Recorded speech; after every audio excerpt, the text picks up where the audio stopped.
Apa yang kurang sehat dari Islam? Semua sehat. Bapak sekalian. Syahadat, ya. Apakah syahadat itu tidak sehat? Sangat sehat. Bahkan itu membuat kita tuh bahagia. Ya. Seorang itu ya berapapun ya dalam terminologi Islam ya, berapapun kebaikan yang dilakukan, tapi kalau nggak ada syahadatnya nggak ada gunanya. Melakukan suatu kebaikan kalau nggak ada diucapkan tidak diucapkan bismillah saja, nggak ada kebaikan di situ. Ya.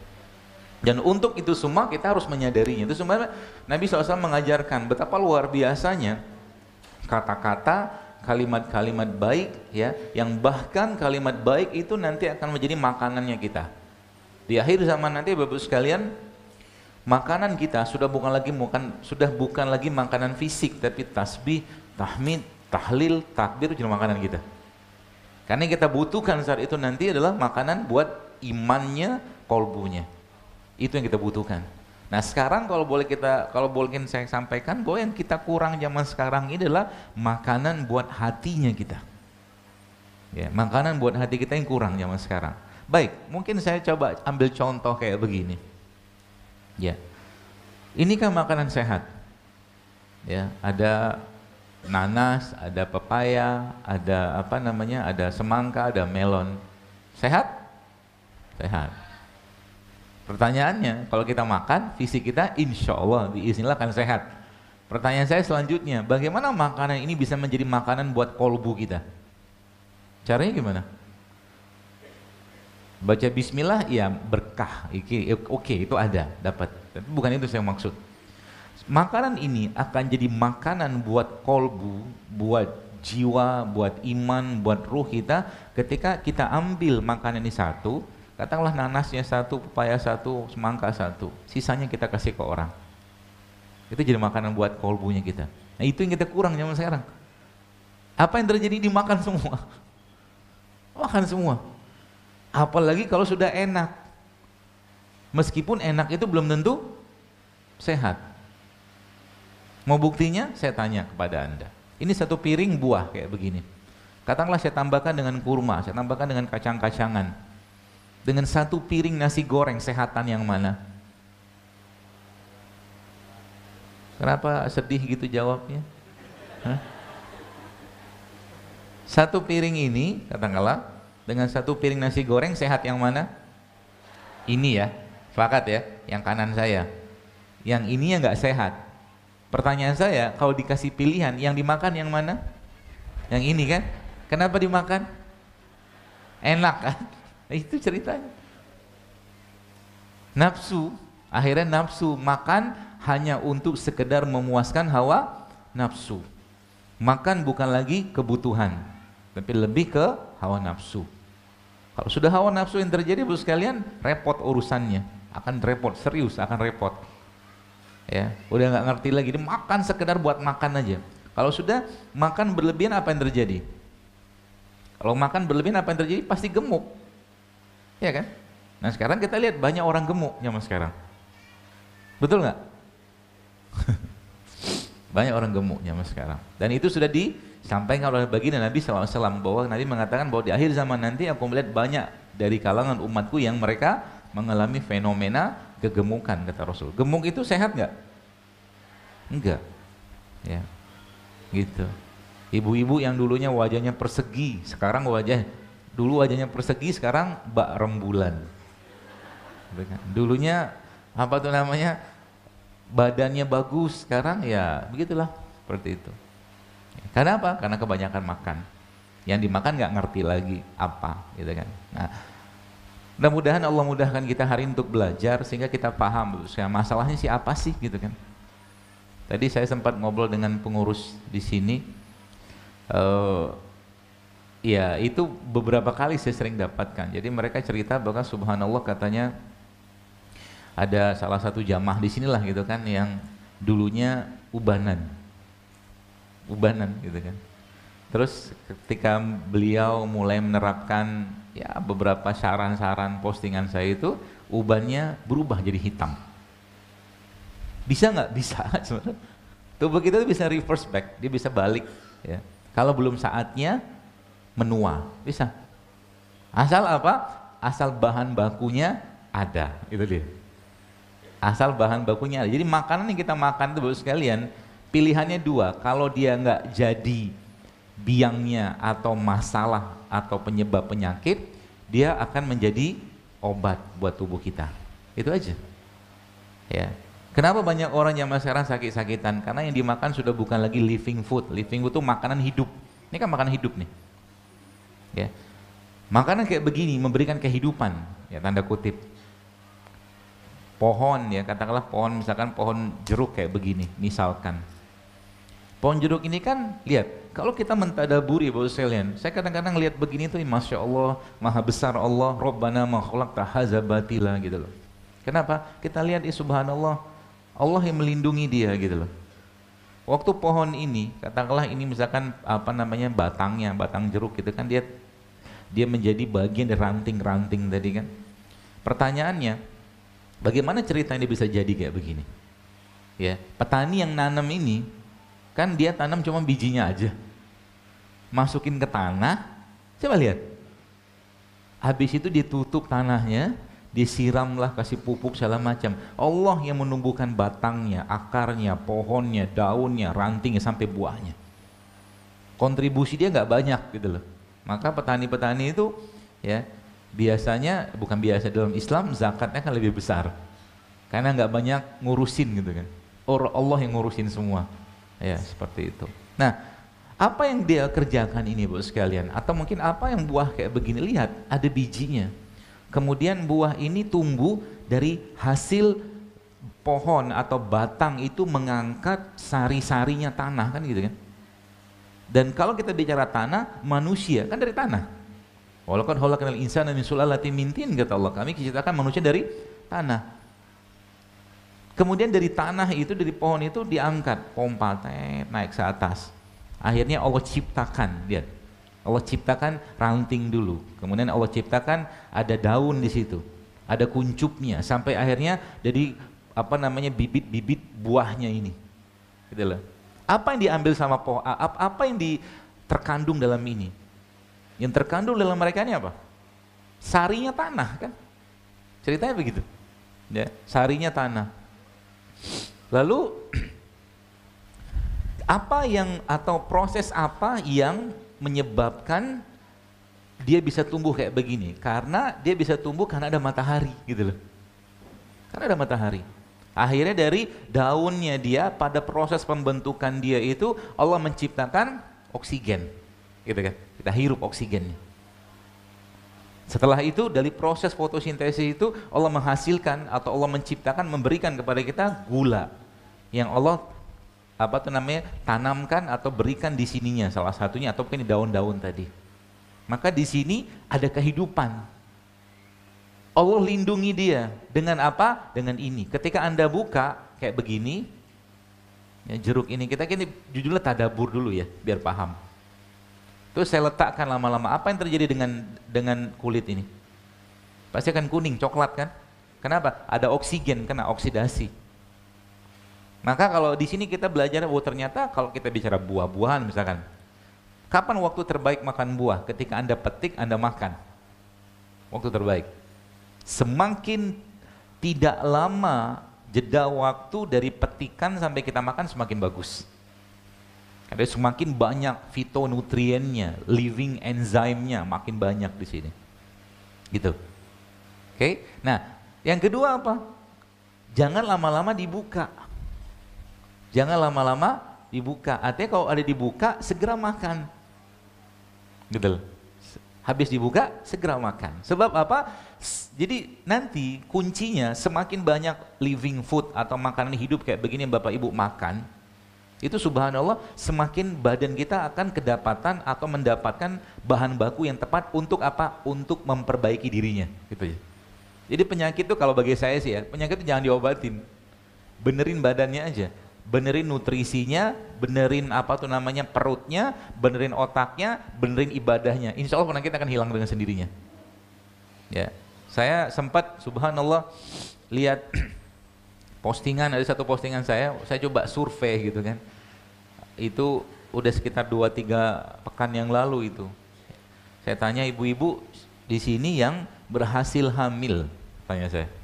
Dari apa-apa yang saya share di sini itu ada berapa? Ada banyak nggak? Mohon di-share dong. Itu subhanallah ada 5.700 komen. Itu sebagian besar hamil loh. Tapi yang membuat saya bahagia apa? Mereka sudah mulai tahajud, puasa, sedekah, banyakin istighfar. Ternyata solusi spiritual namanya. Yang justru lebih bermakna, lebih berfaedah, dan lebih punya efek yang luar biasa ke badan. Solusi spiritual. Dalam surat Nuh kan Allah sudah sampaikan. Ya, perbanyaklah istighfar. Istighfar itu akan memperbanyak kebunmu, hartamu, kata Allah. Atau kata Allah, istighfar itu akan memperbanyak keturunanmu, kata Allah. Gitu loh. Itu kan bahasa saya solusi spiritual. Solusi spiritual. Ya. Lalu apa mereka makan? Simple banget gitu kan. Ya, simple banget. Mau modal kunyit, modal apa? Serai, siduk nipis, madu gitu doang kayaknya. Gitu doang. Tapi kenapa? Badannya sudah siap, pikirannya sudah siap. Hatinya sudah terpaut dengan yang menciptakan dia. Itu yang kita mau kejar. Ya.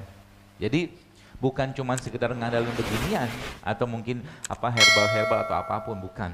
Ya. Seperti itu Bapak sekalian. Maka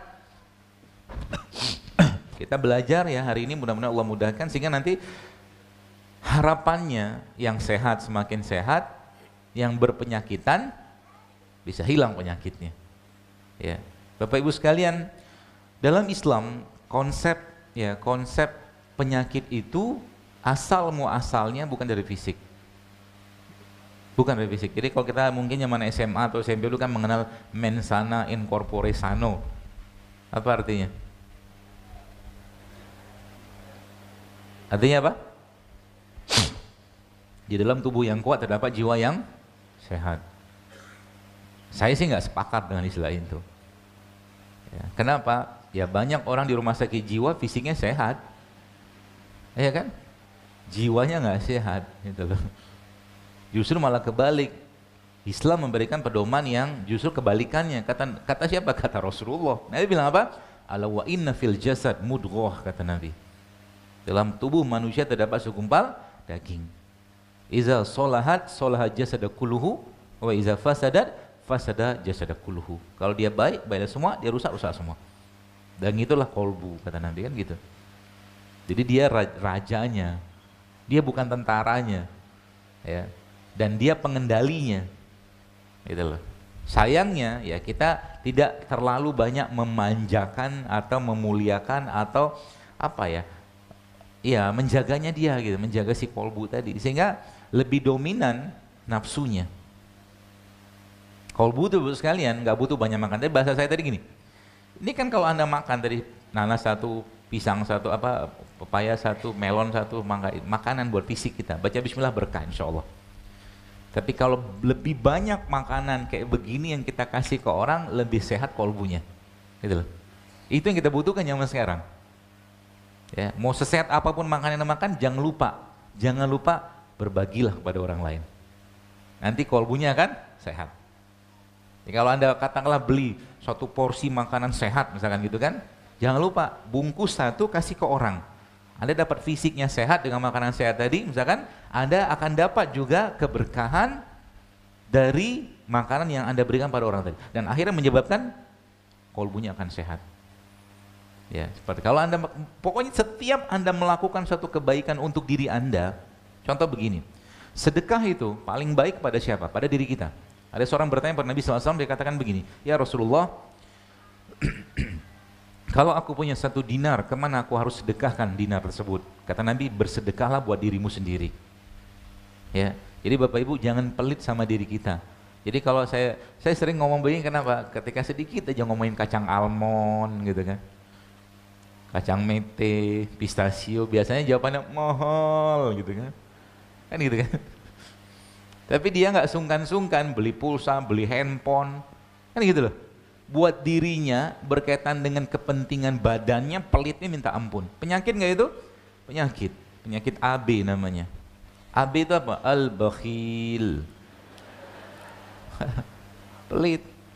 Kencelengan lewat dari zaman dulu, nggak berubah-ubah. Noceng. 2000. Padahal duitnya ada loh. Ya, pakai tutup-tutup lagi. Mintanya rezeki, jodoh, harta, banyak betul mintanya. Ya. Penyakit? Penyakit. Lawan, harus dilawan. Suatu ibadah itu sekalian harus dilawan. Sama kayak hidup sehat. Hidup sehat itu susah, benar susah. Karena judulnya harus melawan hawa nafsu. Ya, dok susah dok, emang susah. Tapi kalau Anda nanti sudah merasakan kenikmatannya, Anda akan jauh lebih merasakan kenikmatan hidup sehat itu daripada sekedar makan yang nggak sehat. Karena makan nggak sehat juga ngasih kenikmatan. Makan sehat juga ngasih kenikmatan. Sama juga dengan, dan itu nggak bisa dicampur-campurin, nggak bisa. Kalau mungkin bahasanya lebih luas lagi, kenikmatan dalam ketaatan itu tidak bisa dicampur adukkan secara sempurna dengan kenikmatan dalam maksiat, nggak bisa. Jadi kalau mau maksiat, sekalian maksiat yang optimal. Nauzubillah min dzalik. Orang yang zina, curi, khamr, gibah, dosa-dosa besar itu tidak akan bisa merasakan nikmatnya sholat, nggak bisa. Nggak bisa. Dia nggak bisa campur-campur gitu loh, nggak bisa. Ya. Orang yang katakanlah merasakan kenikmatan ibadah, ketaatan, juga nggak akan merasakan kenikmatan lagi dalam hal yang tidak baik, gitu loh. Pilih salah satu, mau jalan yang kanan, yang kiri. Mau surga, neraka, nggak bisa tengah-tengahnya. Ya. Meskipun itu tidak terlalu ekstrim, saya katakan dalam urusan kesehatan. Tapi ingat sekalian, ya saya kemarin sempat dapat sebuah lab seorang ustadz mungkin bapak ibu kenal, saya sebutin namanya lah. Ya, liatin ke saya, dan ustadz itu waktu saya lihat labnya, aduh sudah nih saya bilang, sudah gula puasanya sudah di atas normal, tinggi sekali, cukup tinggi. Terus indikator diabetesnya sudah tinggi juga. Setiap saya ngomong sesuatu, beberapa kali hidup saya, aduh nikmati aja hidup dok, dia bilang. Ya betul, saya bilang, tapi tubuh kita nggak bakal bisa bohong, gitu loh.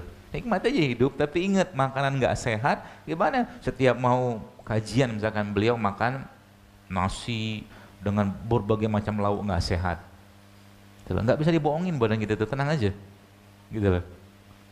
Jadi pertanyaannya, apakah kita sudah siap untuk hidup sehat? Ya. Kalau sudah, untuk apa kita kerjakan itu? Gitu loh. Saya mau minta deklarasi dulu. Bapak Ibu sudah siap hidup sehat? Untuk apa? Untuk Allah, gitu loh. Itu dulu yang pertama. Supaya apa? Nanti kalau kita niatkan untuk Allah, bukan karena cuma sekedar ikut-ikutan, bukan cuma sekedar gaya-gayaan, atau bahasa keren itu lifestyle gitu kan, atau gaya hidup, maka Anda minum madu dapat pahala, minum jahe dapat pahala, minum kunyit dapat pahala, karena kan untuk Allah semua. Dan niatkan untuk apa? Untuk ibadah yang lebih baik, gitu loh. Tapi harus tahu dulu masalahnya apa. Kenapa saya sakit-sakitan? Nah, itu nanti kita akan bahas. Ya, jadi sekali lagi saya tanya, kan Allah jadi saksinya ini. Bapak Ibu sudah siap hidup sehat? Kurang kenceng. Sudah siap hidup sehat? Masya Allah, Allah jadi saksinya ya. Nanti kalau Anda langgar, Anda urusan sama Allah. Karena Allah menciptakan kita kan sempurna. Manusia tidak didesain Allah untuk sering sakit-sakitan, serius. Gak ada ceritanya, karena semua ibadah dalam Islam butuh fisik. Sholat butuh fisik loh. Puasa apalagi, haji, umrah butuh fisik, jihad katakanlah zaman dulu ya, butuh fisik semua. Ya, maka kita diciptakan Allah untuk apa? Wa ma khalaqtul jinna wal insa illa liya'budun, kata Allah. Aku ciptakan untuk menyembahku, beribadah kepadaku. Dan ibadah dalam Islam itu banyak ibadah fisik. Itu loh. Tidak mungkin Allah menjadikan kita sering sakit-sakitan. Kalau orang itu sering sakit-sakitan, maka kemungkinan besar ada yang dalam Al-Quran atau petunjuk bagi Nabi SAW yang dilanggar, gitu aja. Pasti ada. Disuruh tidur, tidur. Disuruh makan, makan. Gitu loh. Waktunya tidur, jangan olahraga. Kan gitu. Apa kata Allah dalam Al-Quran? Waja'alna laila libasa. Waktu malam kami jadikan sebagai istirahat.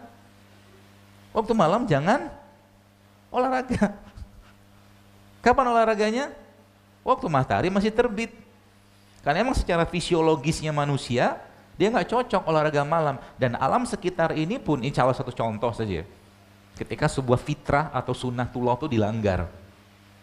Disuruh tidur, tidur. Bagaimana petunjuk Nabi juga sama. Bahkan ternyata orang yang kurang tidur saja, pernah saya share waktu itu, ternyata bisa memicu kanker.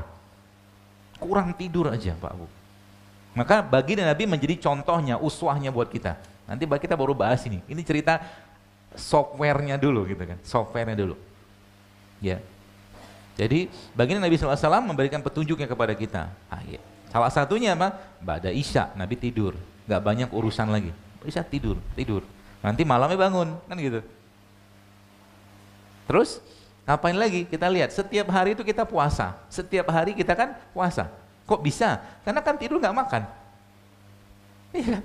Setiap hari kita puasa. Terus apa petunjuk Nabi SAW? Kita lihat terus sekalian. Baginda Nabi SAW ketika pagi mengajarkan kepada kita untuk apa? Untuk makan kurma. Ya. Salah satunya kurma ajwa kayak begini. Kalau nggak ada kurma ya kurma ajwa, ya kurma yang lain juga boleh lah. Gitu loh. Maka karena puasa malamnya nggak cocok pagi itu makan yang berat-berat.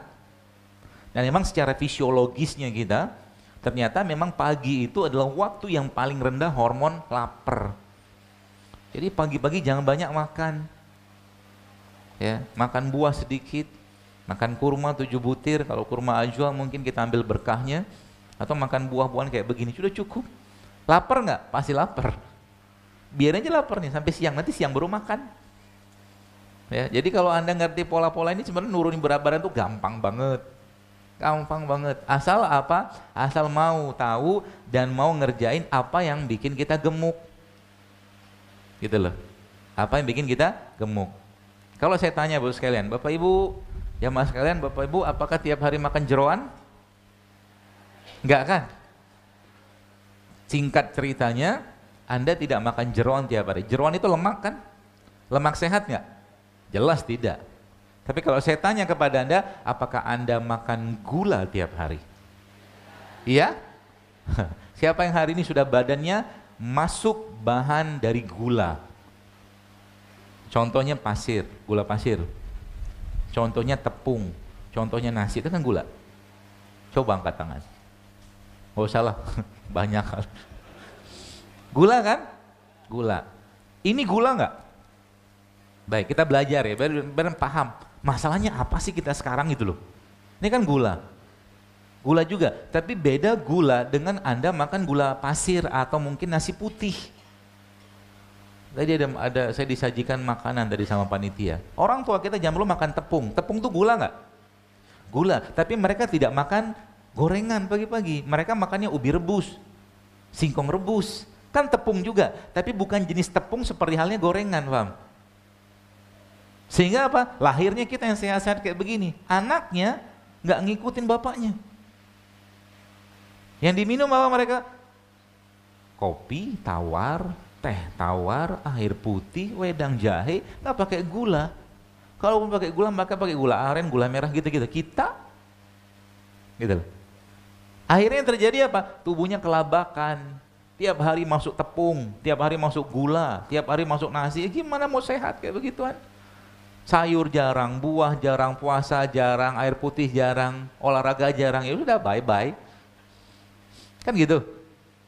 Suruh makan sayur susah, makan buah susah, makan apa segala susah gitu. Maunya apa? Cuma sekedar untuk memuaskan hawa nafsu. Baik, kita akan bahas nasi goreng supaya Bapak paham. Nasi goreng. Kita bahas ini bukan untuk mencela makanan, tapi mengerti yang kita makan itu apa.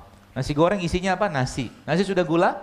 Gula. Gula dalam proses transformasinya dalam tubuh kita kalau nggak dipakai jadi lemak, Bapak sekalian. Gula kalau nggak dipakai jadi apa? Lemak. Terutama gula-gula sederhana yang kayak dari nasi putih, gula pasir, tepung. Itu gula sederhana. Ya. Ini kan gula juga, tapi bukan gula kayak tadi. Ya, bikin gemuk nggak? Nggak ada ceritanya gemuk makan beginian. Maka monyet nggak pernah ceritain monyet gemuk, betul? Monyetnya kan gitu aja, kurus-kurus gitu kan. Ya makan begini. Gitu. Jadi jangan takut makan buah sebenarnya. Itu ya. Nah, pertama udah nasinya. Kita belajar dulu. Nasinya sudah gula.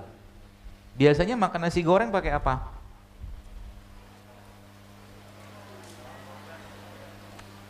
Ada kerupuknya?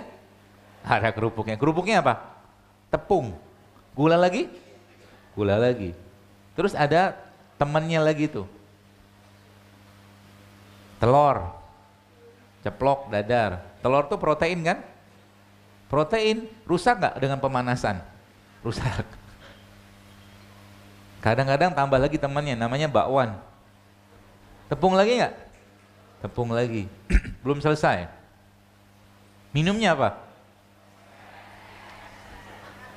Teh manis kan? Isinya apa? Gula lagi. Jadi dimakan apa? Bukan gula, lemak. Kan gula nggak dipakai jadi lemak. Kan gitu kan? Tanda orang berlemak apa? Pegang aja pinggangnya. Jangan sekarang lah, aib. Nanti aja di rumah. Banyak lipetan, perut banyak lipetan. Masalah sekarang, Bapak sekalian, Anda pikirnya hal sederhana ya.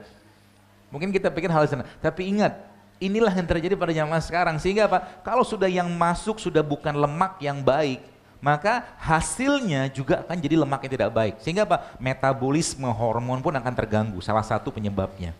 Kenapa sekarang banyak perempuan, wanita-wanita, PCO, endometriosis, susah punya keturunan, macam-macam. Penyakit-penyakit hubungan dengan hormon. Ya gimana mau nggak sehat tiap hari bakso mie ayam. Tepung lagi kan, gula lagi gitu loh. Beda cerita kalau Anda makan kayak begini. Ini kan minyak zaitun. Ini kan lemak juga, tapi lemaknya lemak yang baik. Orang tua kita zaman dulu ya kita belajar dari mereka, ya mereka goreng sesuatu, tapi tidak menggunakan minyak sawit, mereka pakainya minyak kelapa. Gitu loh. Beda ceritanya Bapak sekalian. Jadi dari mulai perlahan itu kan terurai semua, oh ini masalahnya tuh ini gitu kan. Apalagi subhanallah saya katakan negeri kita ini, itu negeri yang diberkahi sekali. Ya. Allah ciptakan segala macam tumbuhan-tumbuhan obat, makanan yang sehat Bapak sekalian di sini. Arab Saudi, ya katakanlah daerah Arab, Allah ciptakan ini. Kurma di situ, gampang tumbuh di sana.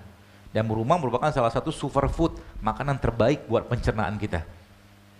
Jadi Nabi SAW sampaikan apa? Kata Nabi, rumah yang di dalamnya ada kurma, maka tidak akan kelaparan. Gitu. Berkahnya kurma. Jadi jangan Ramadan doang ada kurma. Ini bisa dibikin macam-macam. Anda bikin jus bisa pakai kurma, Anda bikin sambal bisa pakai kurma.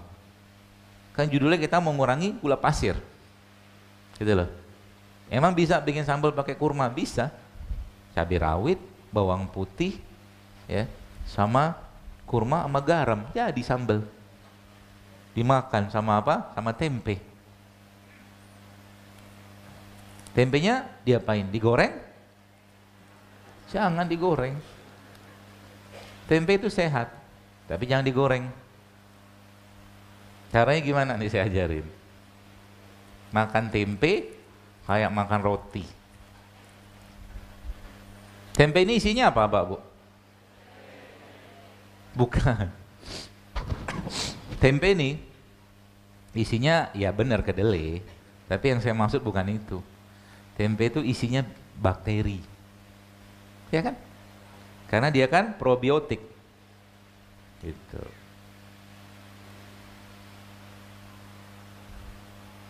Ini kalau udah makanan biasanya diem gitu ya.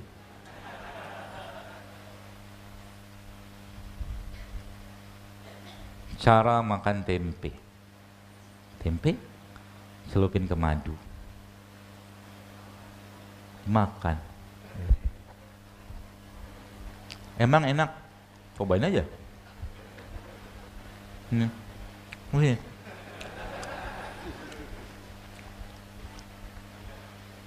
Kau bantu makan. Bentar, kasih ini dulu. Biar gak tumpah.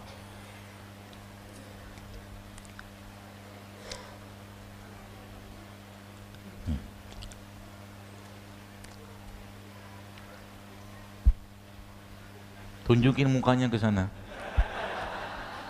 Enak gak?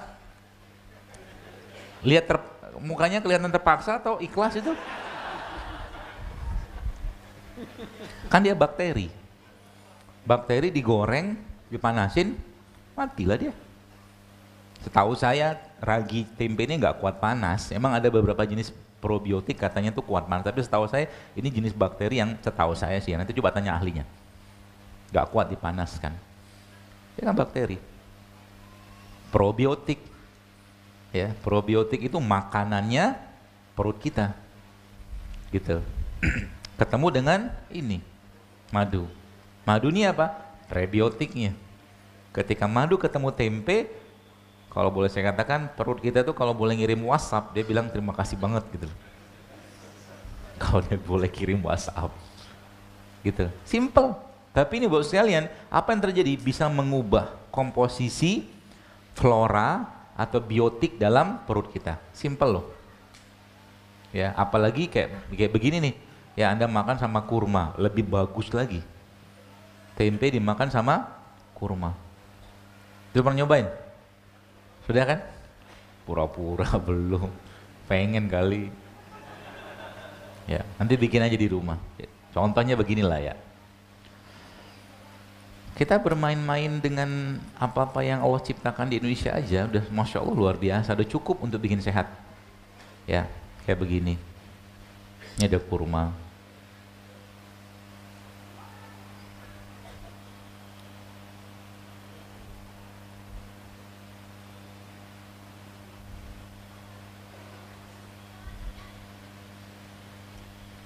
Tempel kayak begini.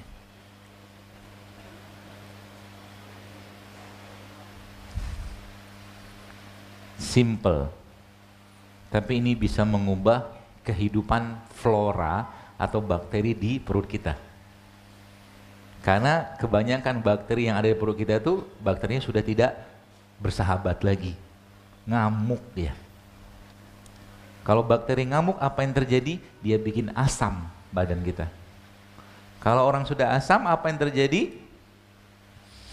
Maka tubuh memberikan tanda. Tandanya apa? Banyak.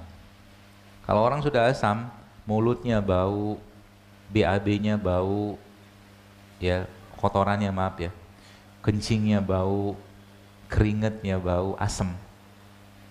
Ya, pikirannya pun asam. Maksudnya apa? Orang pikiran asam itu nggak banyak syukur-syukurnya, ngeluh aja terus.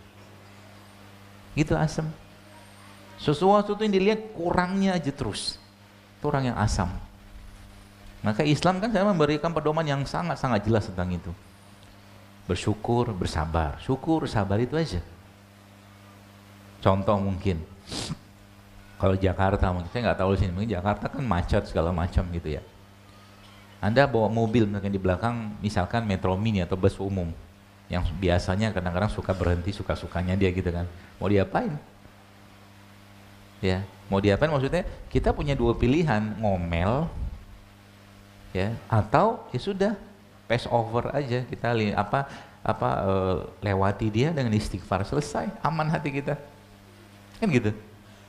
Daripada ngomel terus-menerus, ya, seperti itu. Dan memang ternyata makanan yang kita makan, Bu sekalian, semakin sehat dia, dia semakin memberikan mood yang baik. Gitu loh. Jadi kalau ada orang moodnya sedang tidak baik, mungkin kurang makan buah. Ini serius loh ini. Mungkin kurang makan buah-buahan atau sayuran, terutama pisang nih paling bagus buat orang lagi baperan. Coba nanti lihat isi pisang nih apa? Isi pisang nih bahan baku yang bisa Bapak Ibu gunakan untuk mensuplai hormon bahagia pisang. Letak dia di mana? Di dagingnya. Ya. Letak yang kedua di sininya. Masya Allah kan. Selalu ada manfaat. Jadi Allah menciptakan pelindungnya ini itu luar biasa. Apalagi kalau dia ada biji.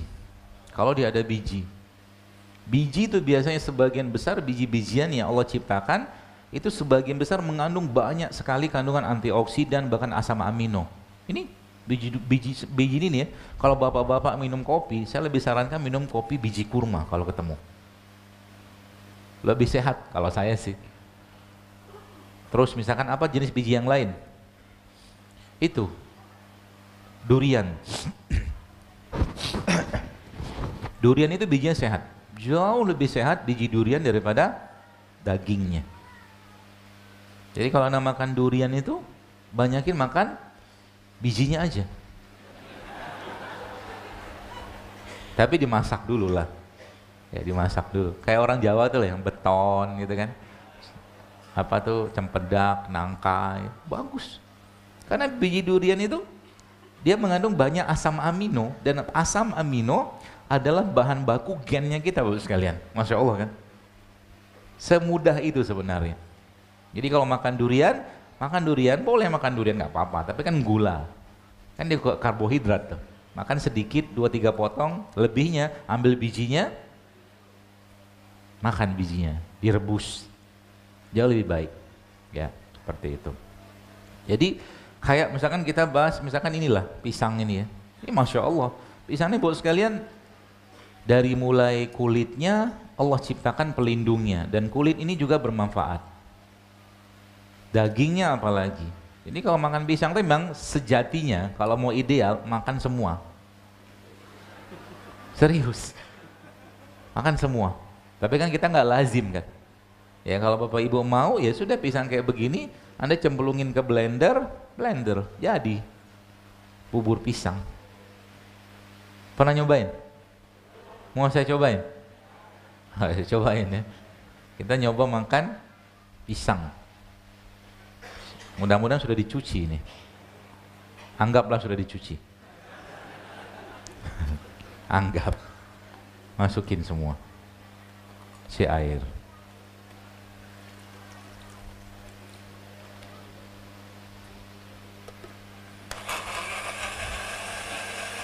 Nggak pahit. Saya udah menyobain, ya sudah menyobain. Bahkan kayak apa tuh namanya?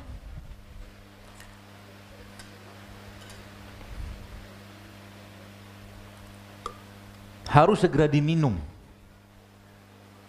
Kenapa harus segera diminum? Karena dia langsung teroksidasi biasanya, langsung hitam dia warnanya.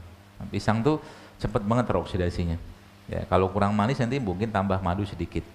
Ini nggak tahu manis apa enggak nih, kita cobain aja. Kurang manis.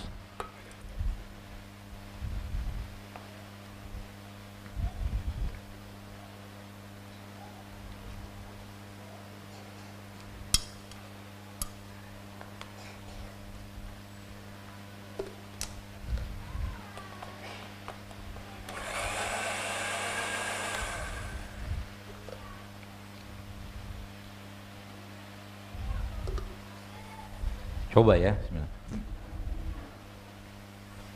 Mau nyobain?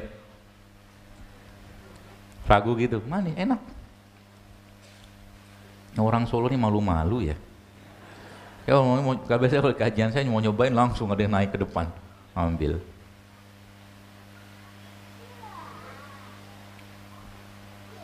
Oh, kirain nanti mau ngambil ini. Tapi nggak apa-apa, minum aja. Ini, coba dicobain. Duduk.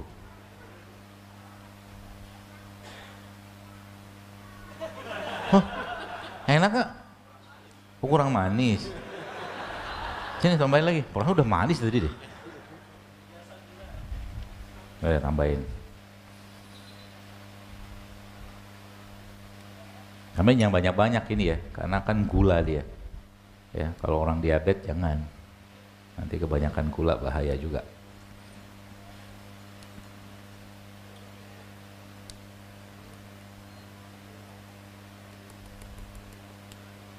Nih, tanggung jawab, habisin.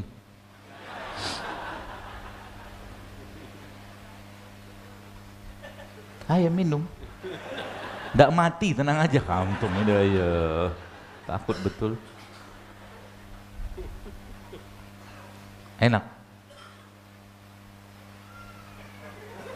Berat gitu ya. Ya sudah. Nggak biasa, nggak apa-apa. Sini. Ada yang mau? Gak usah deh, saya aja deh. Contohnya. Ya. Nah, terus sekalian apa tuh namanya, banyak ya, kalau mungkin kita sedikit mau ubah ya makanan-makanan kita harian itu, kita bisa apa namanya dapatkan manfaat optimal. Contoh mungkin, tapi sebelumnya Anda tahu dulu ya, tadi sumber-sumber gula harus tahu ya. Tadi pertama tadi apa? Nasi putih. Saya tidak mengatakan kita tidak butuh karbohidrat, tapi kita tetap butuh, pasti butuh karbohidrat. Tapi karbohidratnya kita dapatkan dari sumber yang sehat. Contohnya apa? Ya kentang, kan bisa tuh. Ubi-ubian, ya bisa. Beras merah, beras hitam, beras coklat itu kan sumber karbo yang sehat. Sebenarnya beras itu sehat. Tapi ketika sudah dibuang kulitnya, kulit beras itu, dia sudah banyak kehilangan penyeimbangnya gitu loh. Kulit beras yang kita sebut dengan bekatul atau sekam itu justru malah di situ penyeimbangnya, penyangganya. Gitu ya. Nah, itu kan hilang zaman sekarang. Hilang, dibuang. Yang makan siapa? Ayam. Ayamnya aman, nggak kena diabetes. Manusianya kena diabetes. Karena gula lagi kan? Gitu. Itu yang pertama. Yang kedua apa? Tepung. Ya. Ubi, ya ubi singkong gitu kan, atau singkong kan tepung juga, tapi beda sama tepung terigu. Gitu lah. Bedanya apa? Ya jelas, kalau yang terigu kan dia tepung, kita sebut itu tepung gluten. Tepung yang bisa bikin lengket lah di usus gitu-gitulah. Tapi kalau ubi aman insya Allah. Ya. Kemudian apa lagi? Gula pasir. Jelas itu gula gitu kan. Pak, Bu sekalian, nanti mungkin ada bertanya, dokter maaf, kan gula pasir dari tebu. Ya kan? Gula pasir kan dari tebu. Baik, Bu sekalian gini. Ada dua orang. Orang pertama, orang kedua. Dua-duanya makan gula, tapi beda jenis gulanya. Orang pertama tiap hari pagi, siang, malam atau 5 kali sehari, setiap waktu 5 itu dia makan gula pasir 2 sendok. Gula pasir 2 sendok. Berarti total sehari dia bisa konsumsi 10 gula pasir sendok. Orang yang kedua, dia minum atau mengambil 2 sendok air tebu. Berarti sehari dia minum 10 sendok gula tebu atau air tebu. Ini beda nasib loh ini.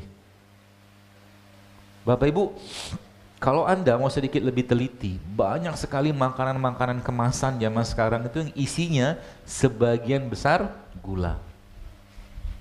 Coba lihat nanti, Anda lihat kandungan nutrisinya.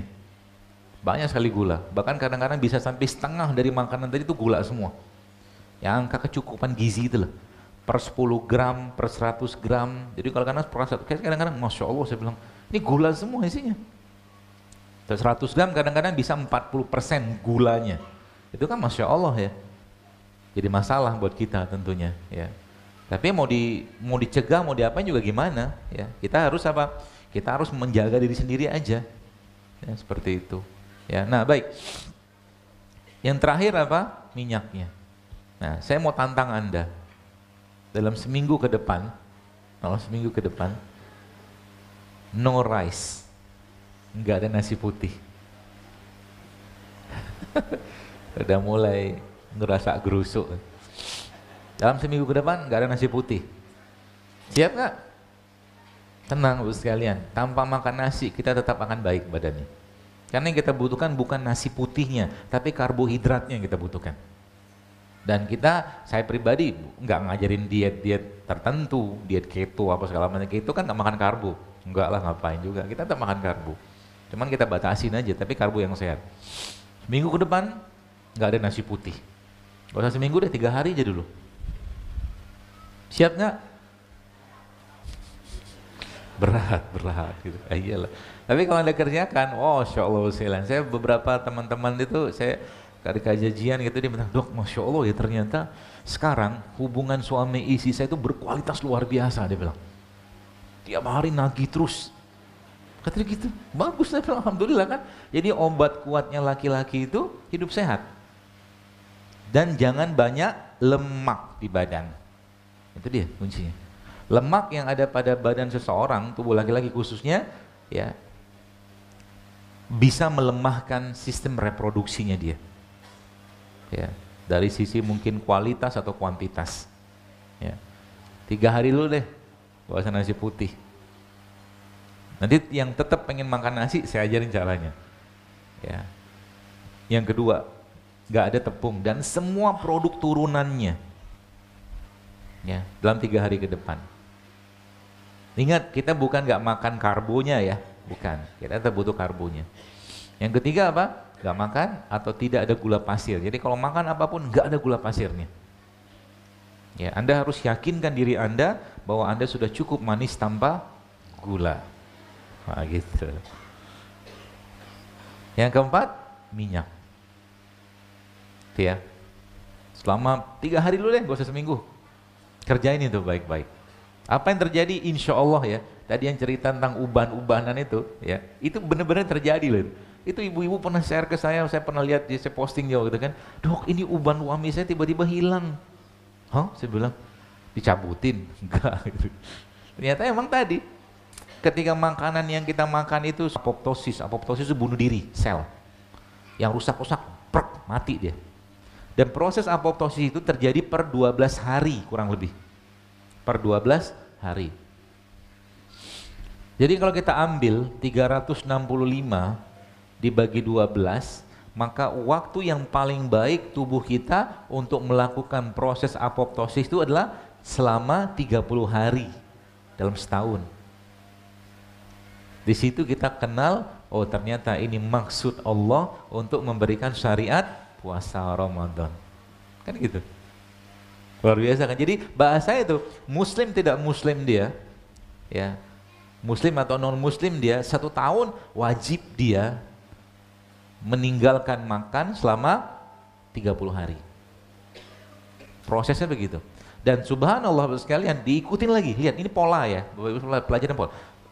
Sering saya sampaikan berulang bahwa Islam itu agama yang sangat sehat. Pola selanjutnya, habis puasa Ramadan, Allah Allah pasti maha tahu gitu kan, bahwa yang namanya habis Ramadan, manusianya balik lagi habitatnya. Allah kasih puasa Syawal 6 hari. Ini bahasa kayak ini tune up tahunan. Jadi tubuh itu disetting untuk makan sendiri sel-sel yang rusak. Lewat tuh 36, masuk lagi ke 2 kali seminggu. Senin Kamis, coba, Masya Allah. Dan masuk lagi puncak berikutnya. Ternyata proses apoptosis itu bunuh diri sel itu paling baik terjadi saat kapan? Tengah bulan. Itu ada risetnya. Jadi bunuh diri sel itu paling bagus ternyata saat gravitasi bulan yang kita kenal dengan pertengahan bulan itu. Dan itu diperkuat lagi Bu, sekarang dengan cara apa? Dengan cara ternyata puasa meningkatkan lagi proses itu. Jadi udah ada tengah bulan, ada puasa, dan kita kenal ada syariat puasa ayamul bid.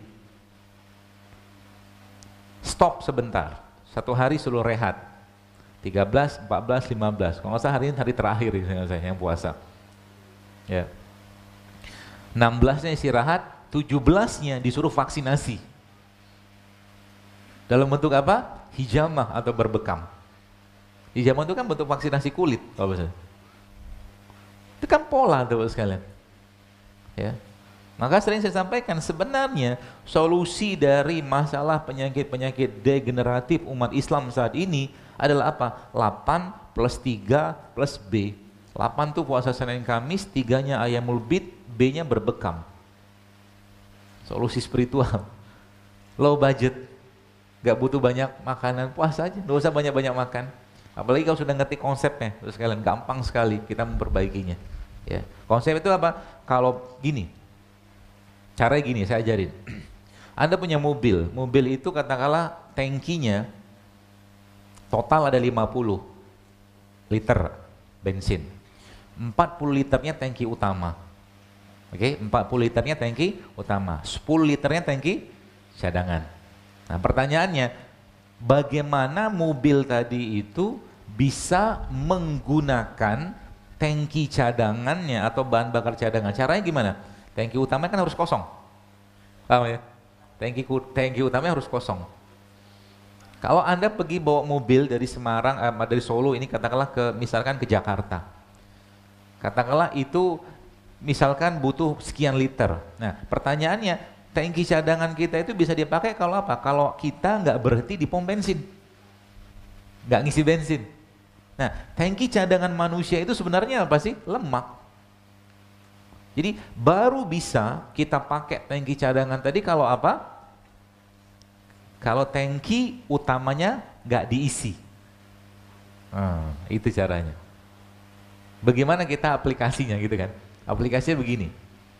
Jadi Bapak Ibu, terutama bagi orang-orang yang maaf sudah kelebihan berat badan atau sudah terlalu banyak penyakit di badannya, maka coba jangan diisi tangki cadangannya. Maaf, jangan diisi tangki utamanya. Ya, dengan cara apa? Puasanya dilamain. Puasanya dilamain. Atau bahkan kalau perlu dalam suatu hari itu Anda tidak makan sama sekali tapi minum aja. 24 jam. Apa yang terjadi? Dia akan pakai tangki cadangan. Ya, enaknya minta ampun. Jadi kalau lemak sudah dijadikan sebagai bahan bakar di badan kita, itu kan powerful luar biasa kita. Ya, kemarin saya sempat nyobain. Saya sempat nyobain kemarin waktu hari Jumat ada kajian di Surabaya itu. Hari Jumat saya dari rumah itu makan jam setengah satu. Setengah satu saya makan habis Jumatan. Kemudian saya baru makan lagi hari Sabtunya setengah satu. Ternyata Masya Allah luar biasa powerfulnya badan. Tapi minum aja, makan sedikit buah-buahan, sedikit atau sayuran, tapi bukan makan berat. Ternyata kan gak ada tangki utama masuk kan. Tubuh akan pakai sebagai bahan bakarnya sebagai dari tangki cadangan tadi gitu. Gitu ya. Caranya begitu. Karena tadi saya katakan, gula yang kita makan kalau nggak dipakai jadi lemak. Berarti kalau pada saat begitu makan kurma boleh nggak? Jangan kurma. Karena kurma gula juga kan. Paham ya? Ini jadi kalau Bapak Ibu tahu ilmu ini, itu Allahu Akbar. Itu penyakit itu kalau sudah lemak yang dipakai sebagai bahan bakar, itu dia akan kalau bahasa itu kayak laptop hang, pencet tombol on off itu dia hidup lagi, itu begitu dia, kayak ngeriset badannya. Asal jangan masukin gula dulu. Berarti gula yang sehat juga nggak usah dulu deh.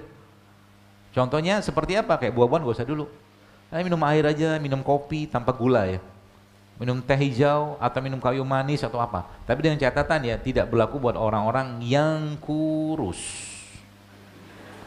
Ya, kalau udah kerempeng jangan.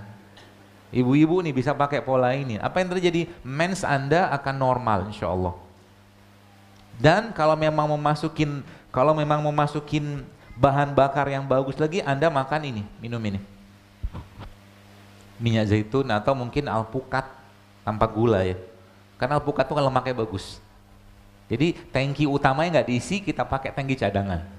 Ketika dia sudah saatnya dibongkar gitu Bu sekalian, dia lihat ada bahan baku yang bagus, lemak yang baik. Ada lemak baik dipakai juga sebagai bahan bakar.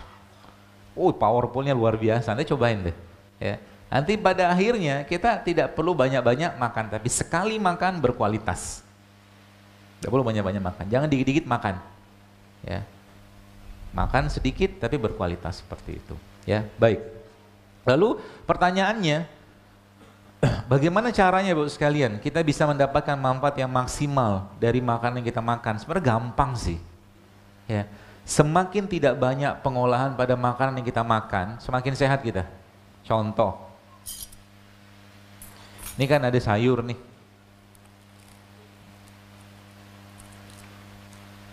Sayur ini kita potong.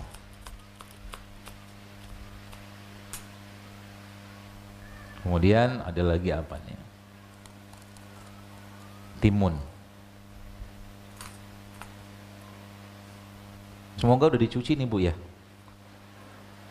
Saya baik sangka sudah. Terus apa lagi? Masih apel lah dikit.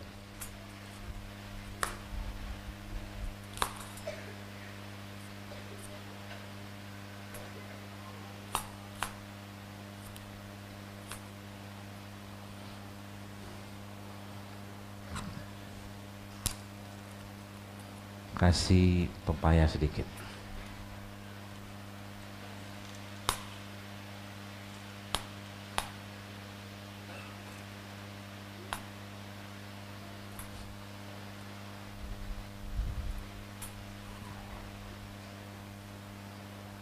Apa lagi?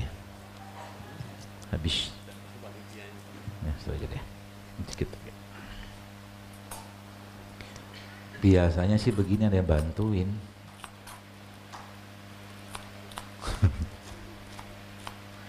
Biasanya ada yang bantuin. Biasanya.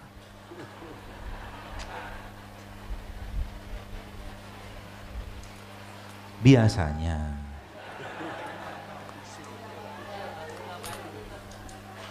Tuh, dikasih jeruk nipis kayak begini. Wih, Masya Allah. Tergerak juga hatinya. Sudah Pak, ada lewat. Telat. Nanti ada tugas berikutnya. Tunggu ya. Ini Pak Bu, Masya Allah ya, makanan kayak begini ya. Kasih madu dikit. Terus dikasih garam sedikit.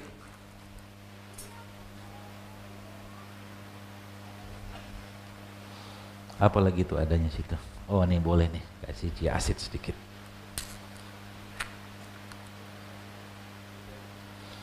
Kita aduk.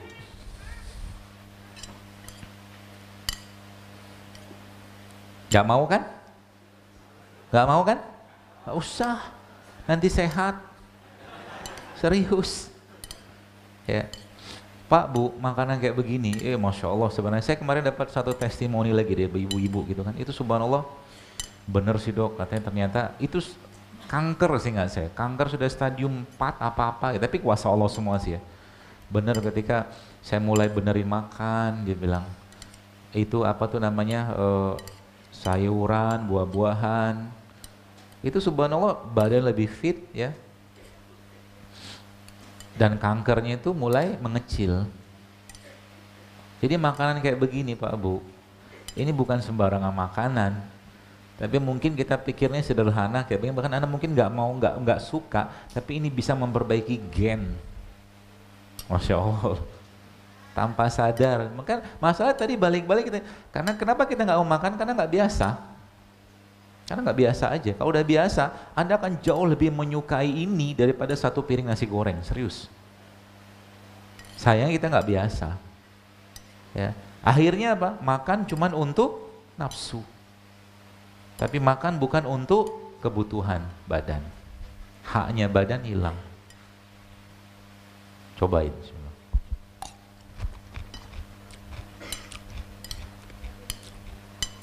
Emang enak? Nyobain? Gak usah deh. Saya makan dulu ya. Enak lah. Karena saya udah biasa sih ya. Ya, ini cobain deh, gak apa-apa. Antum ambil, bagi-bagiin.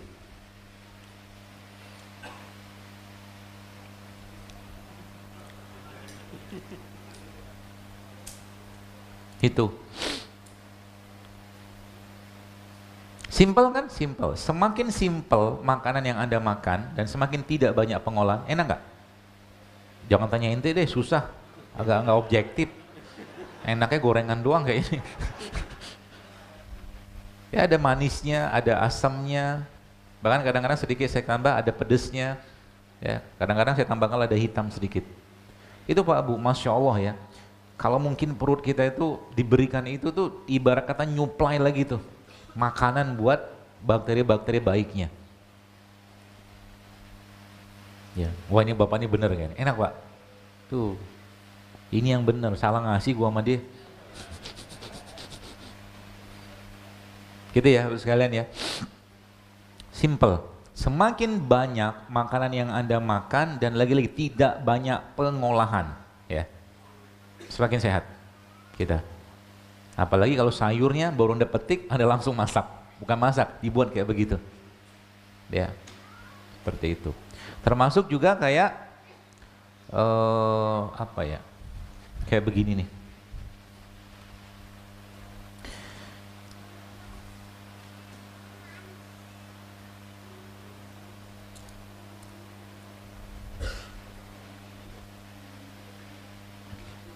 Kunyitnya.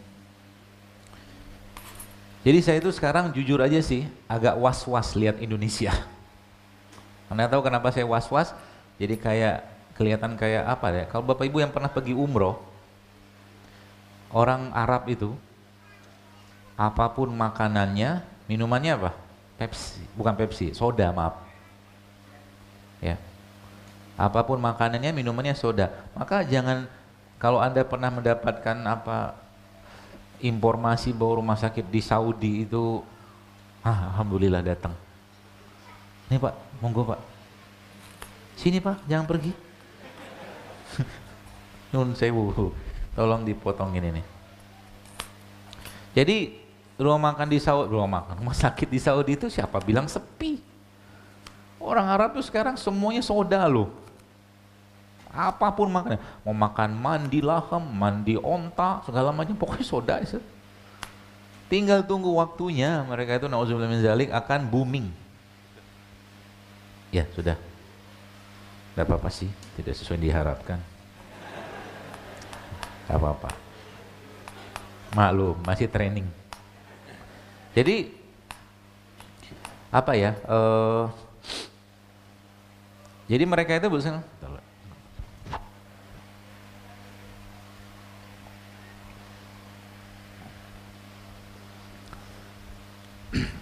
Tinggal tunggu waktunya osteoporosis merajalela di sana. Tunggu waktunya aja. Kanker merajalela. Karena kita udah tahu lah hal-hal seperti itu gitu ya. Sayang lu sekalian. Dan Indonesia juga sama. Kedai kopi di mana-mana sekarang. Ya, anak-anak muda sudah badannya penuh dengan gula. Hati-hati lu sekalian. Ya, saya tidak melarang Anda makan atau minum itu sih. Ya, silahkan aja, masing-masing punya hak. Tapi ingat, sekali lagi sampaikan, ini generasi bicaranya. Kalau kita nggak mau berubah, ya kayak mungkin sekarang boleh saya katakan, kalau generasi kita nggak kenal dengan begini, ya akan banyak masalah. Ya, kalau boleh saya katakan, harusnya kita sekarang jauh lebih bangga dengan minum beginian daripada minum-minuman kemasan itu. Memang 350 tahun kita juga dijajah karena ini. Sekarang kita lupa sama dia. Itu sebabnya Allah kasih banyak penyakit di sini. Gak bersyukur, dikasih rempah, dikasih rimpang, gak dipakai. Gitu loh. Ya. Dan bagi Anda nih, saya pesan ya, Bapak Ibu, khususnya yang belum, ikhwan-ikhwan yang belum menikah. Jadi, ketika Anda makan sesuatu, dan makanan itu masuk ke dalam tubuh Anda, maka makanan tersebut akan menjadi bagian dari gen Anda. Nanti kalau sekarang nih teman-teman, antum nih kayak begini nih ya, antum makan tiap hari suka-suka antum aja, nyampah bahasa kita ya, antum sedang mempersiapkan gen yang cacat. Serius. Yang akhwatnya juga sama, tiap hari bakso mie ayam, terus saja kayak begituan. Artinya apa? Anaknya nanti masalah. Dari sisi imunitas, itu kalau dia lahir akan lemah. Ini saya nggak, ini serius banget saya ngomong ini loh. Karena sekarang kalau mungkin bahasa saya, Indonesia darurat narkoba, kita juga darurat makanan. Darurat makanan loh sekalian. Artinya apa? Generasi ke depan negeri, na'udzubillah, semoga tidak. Tapi kalau kita nggak ubah, akan rusak semua. Akan susah mendapatkan orang-orang yang sehat nanti. Ya, tiap hari makan aja. Masih berlebihan, tepung. Masalahnya kan ada yang tanya, dokter, maaf, gitu kan? Kan orang tua kita dulu makan begituan, betul? Nenek moyang saya, kakek saya, eyang saya tetap makan nasi kok. Tenang dulu. Kita harus lihat dulu, habis mereka makan, mereka ngapain? Gitu. Habis mereka makan, mereka pergi ke sawah, nyangkul, kerja, dibakar kalorinya. Kita tidur, handphone, gak ada gerak. Soalnya saya sampaikan, orang Padang makan nasi Padang harus, kalau saya mengatakan memang nasi Padang gak sehat. Tapi masalahnya kita udah siap belum ngebakar itu kalorinya yang masuk. Kalau siap silakan makan, tapi kalau nggak siap sebaiknya jangan makan yang kalori tinggi. Gitu loh. Kalau saya, orang di sini katakan misalkan di Solo, daerah Semarang, Jawa Tengah, ini kan makannya soto, gudeg segala macam, silakan makan, tapi ingat bakar itu. Anda harus bakar. Kalau nggak bakar, lemak lagi datang. Masalahnya kalau sumber lemaknya tidak bagus, yang terjadi apa? Yang numpuk di badannya lemaknya tidak bagus juga. Akhirnya apa? Mens bermasalah, susah punya keturunan, susah tidur, banyak betul penyakit. Gara-gara apa? Tangki cadangannya isinya apa? Lemak yang tidak bagus semua. Puasa jarang, makan ini jarang, ini dibilang nggak enak, semua nggak enak. Ya sudahlah, wassalam, makannya terus. Gitu loh. Toh karena saya ngomong gini bukan apa, saya juga nggak bisa maksain. Anda mau berubah, silakan. Tapi kalau bahasa saya, cobalah pikir, jangan nyusahin keluarga. Jangan nyusahin keluarga Bu sekalian. Sekarang 15 tahun sudah banyak kena diabetes. Ya. Bahkan kemarin saya lihat umur 9 tahun kena autoimun anak-anak coba. Dari mana itu?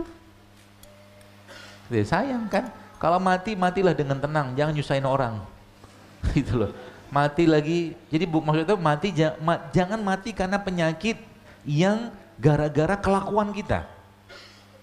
Gitu loh. Contoh tuh penyakit gara-gara kelakuan tapi penyakit degeneratif, stroke, darah tinggi, itu kan penyakit degeneratif. Degeneratif itu apa? Gara-gara lifestyle. Gitu loh maksud saya. Mati lagi tahajud, lagi sujud, lagi baca Quran, kan enak mati kayak begitu. Sekian lama sakit, memang iya takdir. Tapi kan dari takdir yang kita bisa hindarkan dengan ikhtiar. Ada takdir yang bisa kita hindarkan dengan ikhtiar. Maka kalau saya bilang minuman kayak begini misalkan ya, salah satu bentuk ikhtiarnya. Kenapa? Tadi saya sampaikan, Allah ciptakan di sana kayak begini. Indonesia nggak diciptakan. Tapi Allah ciptakan di sini rempah, rimpang, banyak sekali, berlimpah luah. Anda baru sekalian ya, contoh aja begini ya. Ini misalkan ada apa nih? Ada simple but tapi it can change your life. Serius. Ya. Apa maksud Allah menciptakan laos atau lengkuas kayak begini? Coba perhatikan baik-baik. Tadabur. Apa maksud Allah menciptakan nggak beraturan kayak begini? Pasti ada maksudnya. Kan? Maka kalau Anda pelajari kayak rimpang-rimpang kayak begini, ini semuanya sebagian besar ini anti kanker loh ini. Instead of daripada katakanlah kita makan minuman kemasan yang cuma memuaskan selera, ini minum begini, terserah ente mau ngomong apa, tradisional kek, apa kek, bodoh amat. Tapi artinya apa? Ke depan generasi kita bisa sehat dengan ini, insya Allah. Ya. Jadi harusnya kalau boleh saya katakan kita jauh lebih bangga minum beginian. Ya, saya kemarin naik Garuda Indonesia. Kebetulan di upgrade sama panitia itu ke bisnis gitu kan. Terus waktu bisnis kan ditanyain, mau minum apa Pak gitu kan. Ada kencur nggak saya bilang. Ketawa nggak ada. Lah katanya ente national flag, saya bilang national flag carrier apa nama itu kan, maskapai Indonesia. Masa nggak ada minuman Indonesia? Gitu loh. Dan perhatikan baik-baik sekalian, masya Allah ya. Kalau boleh saya bilang, negeri kita ini, Allah, masya Allah ya, blessing country, negeri yang berkah, banyak gunung di mana-mana. Kunyit yang tumbuh di kaki gunung itu lebih dahsyat kemampuannya daripada kunyit yang tumbuh di tempat biasa. Karena hara ya atau mungkin zat gizi tanah itu yang ada pada gunung itu tuh luar biasa dan peran mereka sebagian besar itu anti kanker. Modal ini aja masya Allah. Kalau Bapak Ibu baca tulisan saya, postingan saya tentang yang ibu-ibu hamil itu sebagian besar cuman ngandalin 3 nih doang. Ini sama ini doang. Ini kita pernah cek secara aplikasi lah gitu kan. Ternyata kunyit ini ketemu cerai, ketemu jeruk nipis itu minuman yang full antioksidan. Dia kalau ada elektron yang lagi sendirian itu pungut sama dia disuplai. Ini contohnya salah satunya kan. Ya, model gitu doang. Tapi memang kayak begini bisa memperbaiki diri kita. Bukan hanya perut, pencernaan otak. Masya Allah ya, India itu negara yang sekarang ya, setahu saya merupakan negara yang sangat rendah itunya, demensianya. Demensia itu apa? Pikun.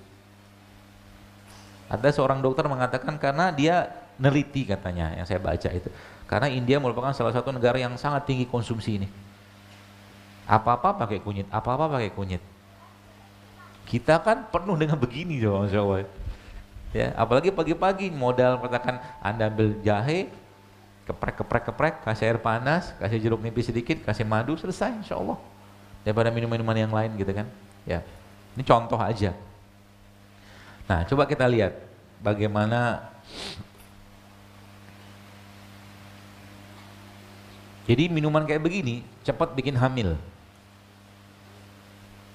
Jadi kalau yang laki-laki minum gimana? Ya, nggak hamil sih. Spermanya bagus. Gitu. Sekarang kan banyak orang susah punya keturunan.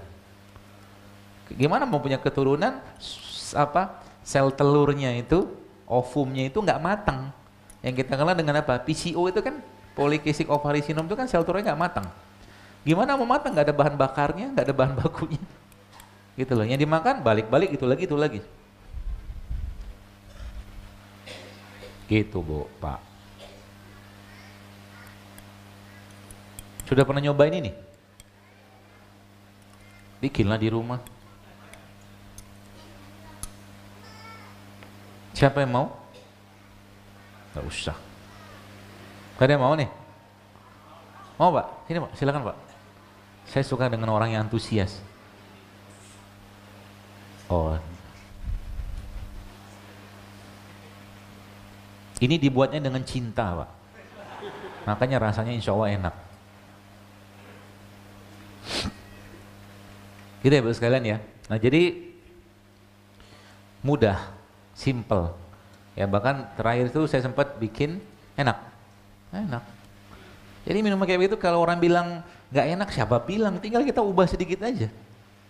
Ya bahkan kadang-kadang saya kemarin sempat nyobain, kalau ibu kalau makan ubi, singkong itu apa tuh namanya, minum atau makan singkong dengan gaya baru. Nih saya jalanin, singkongnya direbus, nanti di rumah ambil alpukat.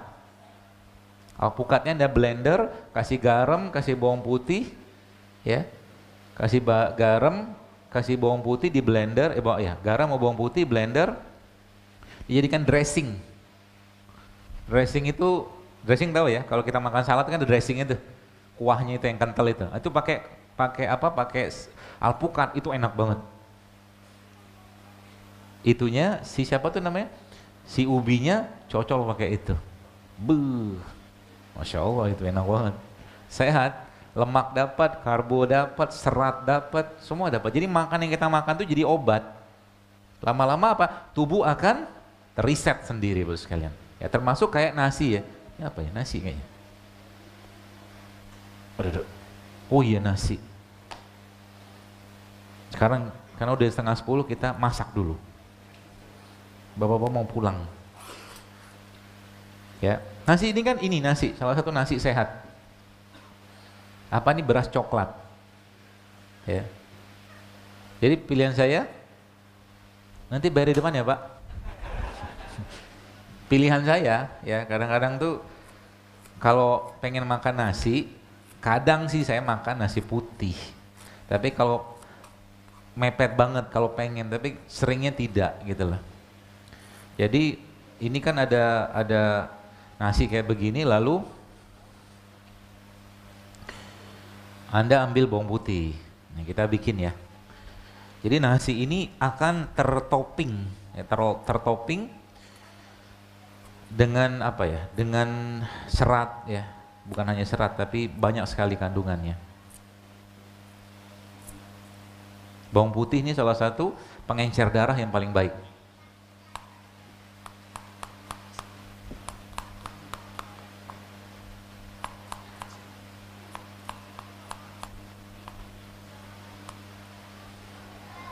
Lupa nggak ada cabai. Gak apa-apa deh. Sama bawang merah. Nanti bagi Anda yang suka masih tetap pengen makan nasi putih, ya. Ini saran saya aja. Nasinya Anda kasih ini. Pertama serai. Ya, serai. Yang kedua cabai rawit, gak usah banyak-banyak. Yang ketiga apa? Bawang putih, ya, serai, bawang putih, bawang merah sama cabai. Lalu mereka ini Bapak sekalian, Anda tumis. Tapi tumisnya pakai apa? Pakai minyak zaitun. Ya, tumisnya pakai minyak zaitun. Bentar.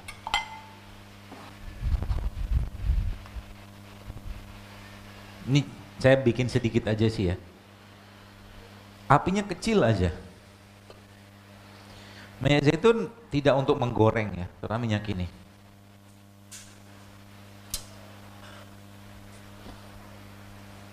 Terus mana lagi ya? Sepertinya mungkin akan mirip nasi liwet. Tapi ini bukan nasi goreng juga.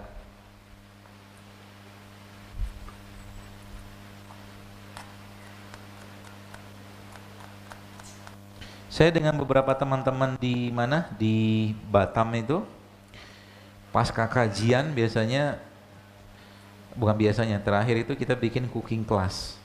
Jadi cara masak yang sehat. Jadi kita mengenalkan ada apa namanya? Gitu cara masak yang sehat, cara apa ya? Cara mengenal produk-produk yang sehat gitu. Ini contohnya. Mana tas biru tadi, Pak?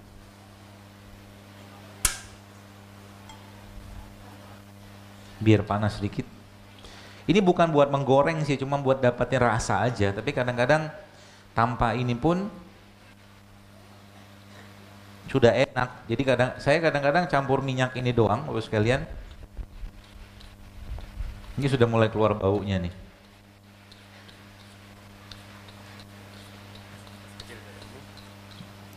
Udah sebentar aja. Ambil nasinya.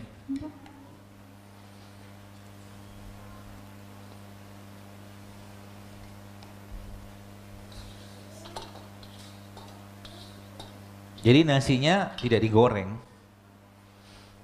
Ya, kita aduk kayak begini.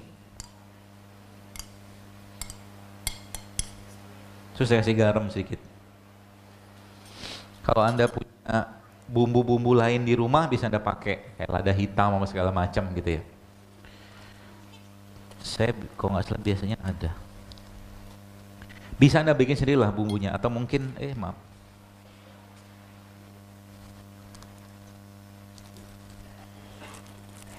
Terus.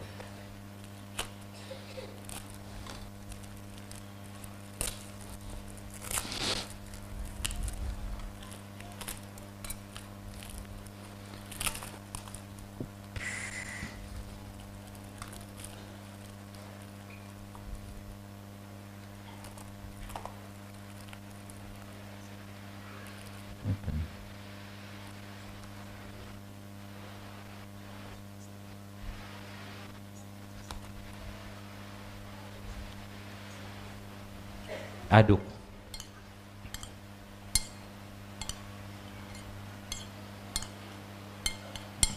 Terus kadang-kadang saya kasih lagi dengan nggak ada lagi dia di mana dia.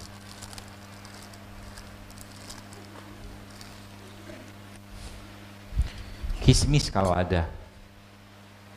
Atau kalau enggak Anda kasih protein lagi. Ya, proteinnya bisa Anda dapatkan dari mana? Dari alpukat, kalau enggak kacang-kacangan.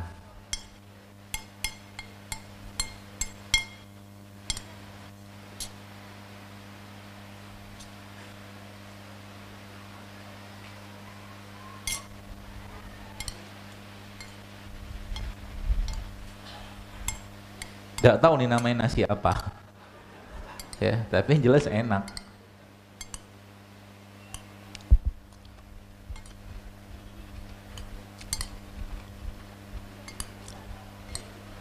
Mau? Gak usah deh. Enak banget.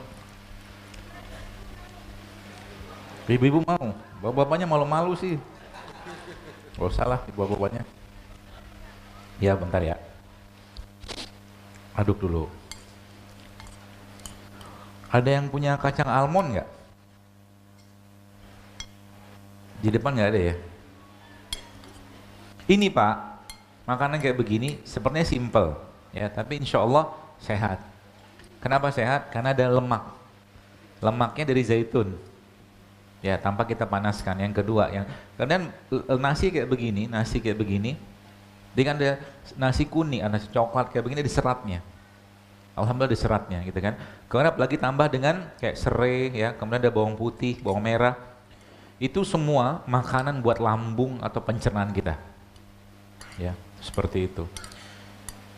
Coba saya liatin, pengen lihat, penasaran.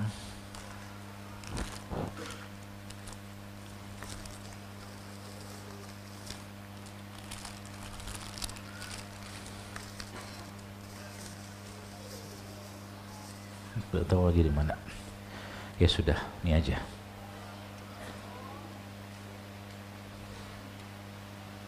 Ini buat ibu-ibu aja ya. Babang mau kurang responsif.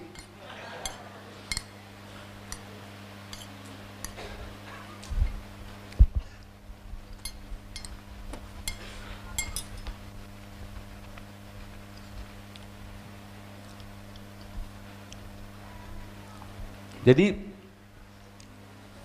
apa tuh namanya? Nasi coklat ya. Kalau mungkin kita nyebutnya dulu, kalau orang Malaysia bilang beras pirang. Itu beras yang tidak banyak digiling. Ya, dia masih tinggi serat. Jadi ketika kita cuman sekedar memodif kayak begini, termasuk kalau Anda nggak punya beras coklat kayak begini, kita bisa pakai beras putih juga nggak apa-apa. Tapi ingat, jangan banyak-banyak. Kan karbo lagi kan. Tapi ini jauh lebih baik makan nasi kayak begini, ya kalau apa? Kalau seandainya Anda, daripada lebih baik bermakan nasi putih plain. Jadi kan, lemaknya dapat, seratnya dapat, ya. Apalagi kadang-kadang kita tambahkan, kalau saya bisa tambahkan dengan beberapa jenis kacang-kacangan. Cukup, makan sedikit aja, ya. Seperti itu. Nih Bu, silakan Bu. Ini dioperin, maaf. Mudah-mudahan enak sih, sepertinya sih enak.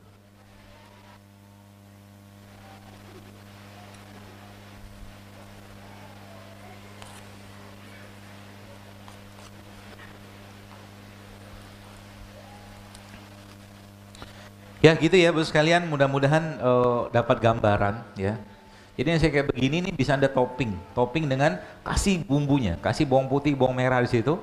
Ya bahkan kalau model ini doang ya, begini doang, saya kadang-kadang campurin langsung minyaknya, nggak usah ditumis, campur aja langsung. Tapi kayak begini, Bapak sekalian, ini bisa menjadi bahasa saya tuh, ya mungkin agak ekstrim tuh nasi anti kanker lah gitu loh. Ada seratnya, ada minyaknya, ada lemaknya, ya.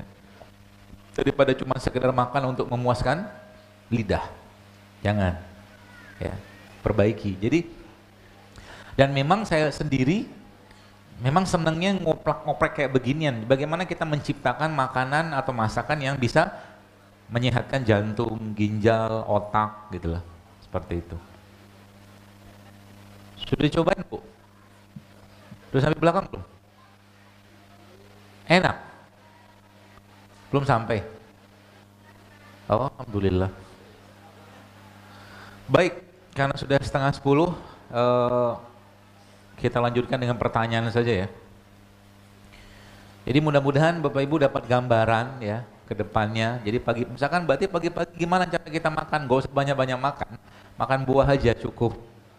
Kurma mungkin atau buah-buahan kayak begini, atau tadi Anda bikin salad kayak tadi, sederhana. Tapi insya Allah biiznillah it can change your life, insya Allah ya. Bukan hanya light, tapi khususnya badan ya, badan kita insya Allah.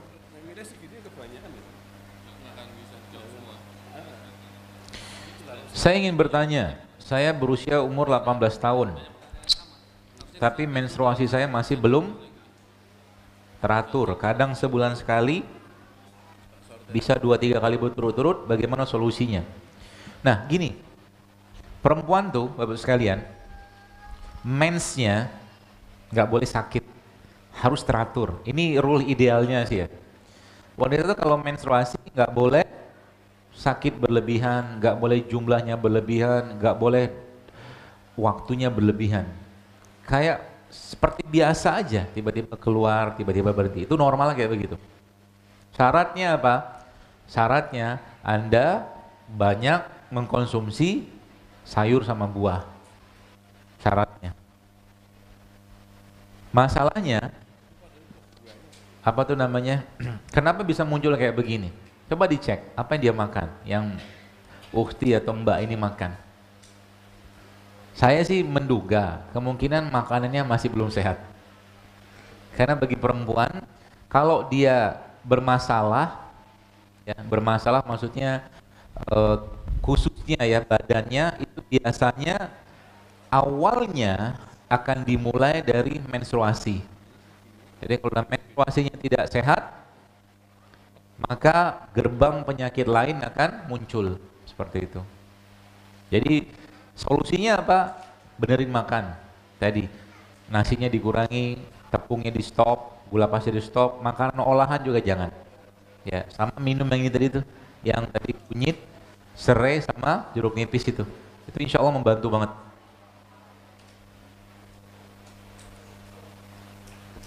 Oh ya.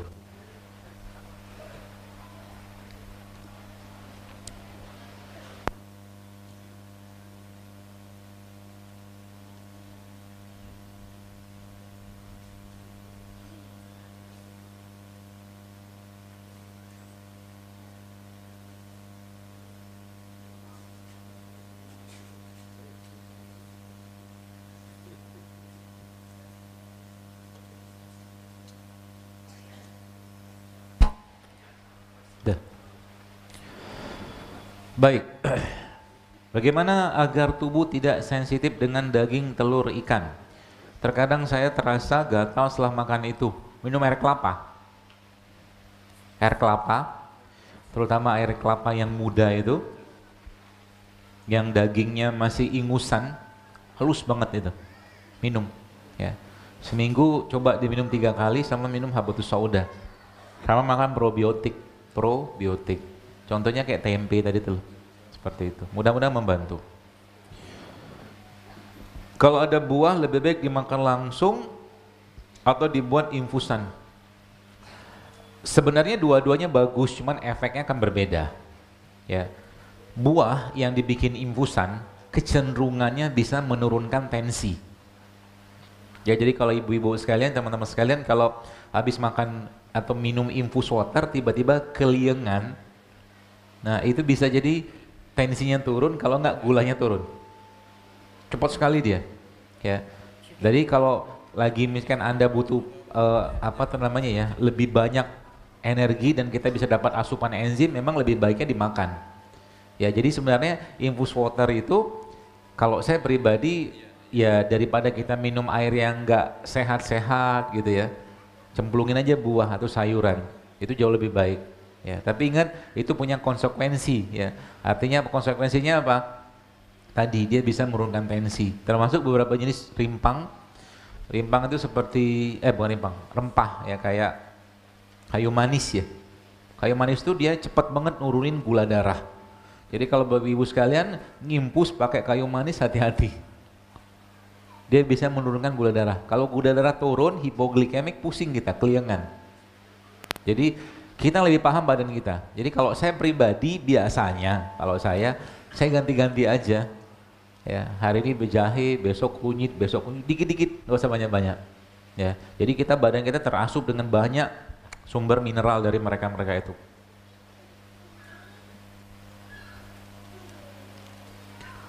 Ini saya nggak tahu jawabannya ini apa. Apa ramuan untuk gendang telinga yang bolong?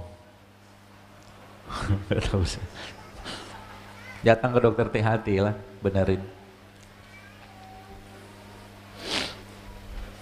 Setelah menyusui saya terkena mastitis ya, mastitis radang di payudara ya. Saya operasi tahun lalu, apa yang dokter sarankan untuk saya tidak mastitis lagi? Itu tadi, ini jahe, ketemu kunyit, ketemu lengkuas, ketemu serai. Apa tadi?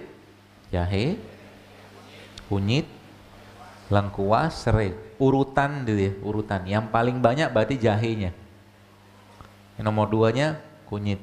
Nomor 3 lengkuas, nomor 3 serai. Jelas ya? Itu dikasih air panas, lalu ditunggu agak dingin sedikit, lalu setelah agak dingin dikasih jeruk nipis sedikit. Saring, setelah disaring Anda blender dia sama kurma. Kalau ada kurma, bijinya dibuang. Kalau nggak ada kurma, Anda kasih madu boleh. Tuh. Atau kalau enggak, Ibu yang bertanya ini bisa pakai air kelapa. Dia air kelapa itu merupakan salah satu air yang bisa berperan untuk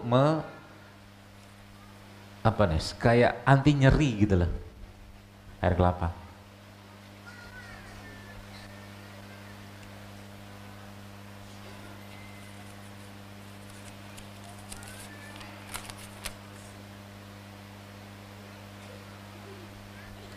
Apakah resep ketumbar, jahe, kunyit, rempah, sama madu yang biasa dipakai untuk detoks rahim itu juga aman dikonsumsi oleh ibu hamil menyusui?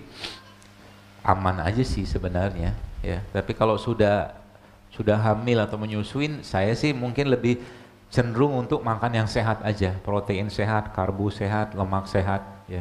Kalau butuh rimpang-rimpang silakan aja. Karena kan biasanya kalau judulnya detox, kalau judul detox kan detox tuh bersih-bersih gitu loh. Kalau udah bersih, ya udah makan yang bener aja. Karena makanan itu juga mendetoks gitu lah, ya nggak masalah. Ya. Banyak banget nih pertanyaan. Obat kaki pegel, dipijet. Iya, pijet, dibekam, rendam pakai ratus-ratus itu, hilang pegelnya. Pertanyaannya, pegelnya muncul karena apa? Coba kita belajar begitu. Pegel tuh muncul karena apa? Karena asam laktat kan. Asam laktat munculnya asam gara-gara apa? Balik ke yang tadi. Nasi, tepung, gula, lemak gitu loh. Anda kan jarang akan merasa, Anda sebetulnya, kalau Anda benar-benar ngikutin apa yang saya sampaikan tadi, insya Allah jarang pegel-pegel badannya. Capek sih iyalah, tapi pegel enggak lah. Karena badan kita nggak banyak asam. Apalagi kita happy-happy aja terus, kita kan bahagia gitu kan. Oke lah, ada sedih-sedih sedikit, tapi ya nggak banyak bete-betenya. Ya, kalau lagi bete tadi makan apa? Pisang. Ya, atau mungkin makan buah secara umum. Saya kemarin mencoba makan sehat, badan saya merasa lebih fit, enak, sehat, tapi badan saya lebih kurus. Kalau sudah kurus, jangan diterusin. Ya, maksudnya gimana? Sebenarnya yang saya ajarkan atau saya share ini sebenarnya bukan untuk nurunin berat badan. Kalau berat badan sudah turun, ya jangan lagi diterusin. Proteinnya dibanyakin. Gitu loh. Nah, ini memang butuh ilmu lagi ya. Harus tanya ke ahlinya. Ya, kayak personal trainer, teman-teman yang di gym itu dia paham tuh. Asupannya apa nih? Ya, yang jelas biasanya secara umum sih ya. Nanti ada hitungannya tuh. Ya, protein sama karbonya dinaikin. Ya, orang tuh kan gemuk gara-gara apa? Gara-gara kebanyakan gula. Artinya sekarang ketika gulanya di stop, ya otomatis kita harus tetap masukin gula ke badannya, tapi gula yang sehat. Nanti coba konsul ke apa teman-teman yang lebih paham tentang itu. Ya. Tapi kalau saya pribadi lebih menganut konsep gizi seimbang aja. Ya, jadi tetap kita makan protein, tetap makan karbo, tetap makan lemak, mikronutrien dari vitamin seperti itu tetap makan aja, tapi dalam jumlah yang cukup, tidak berlebihan. Meskipun saya nggak tahu kurusnya beliau ini asumsinya dia atau asumsi indikator, karena harus dilihat kan. Ada orang kadang-kadang banyak orang bilang seseorang gitu, kok kayaknya kamu gemuk banget, tapi ternyata dia nggak gemuk, tapi badannya berisi. Karena ada orang dengan berat badan 70 kilo ya misalkan ya. Tapi yang 70 kilo orang pertama ini lemak totalnya itu sedikit. Lebih banyak massa ototnya. Dengan orang yang 70 kilo dengan lemak total yang lebih banyak dan massa otot yang sedikit. Dua-duanya sama 70 kilo, tapi di situ yang lemaknya sedikit, ini lemaknya sedikit, massa ototnya banyak, ini lemaknya banyak, massa otot sedikit. Biasanya kalau yang sudah mulai turun berat badan tuh glember-glember itu loh di badannya. Nah itu harus diapain itu? Dilatih dengan latihan beban. Ya, maksudnya angkat barbel bukan. Push up tuh latihan beban. Beban menggunakan badan kita. Push up, squat, plank itu kan latihan beban. Ya, ya seperti itu.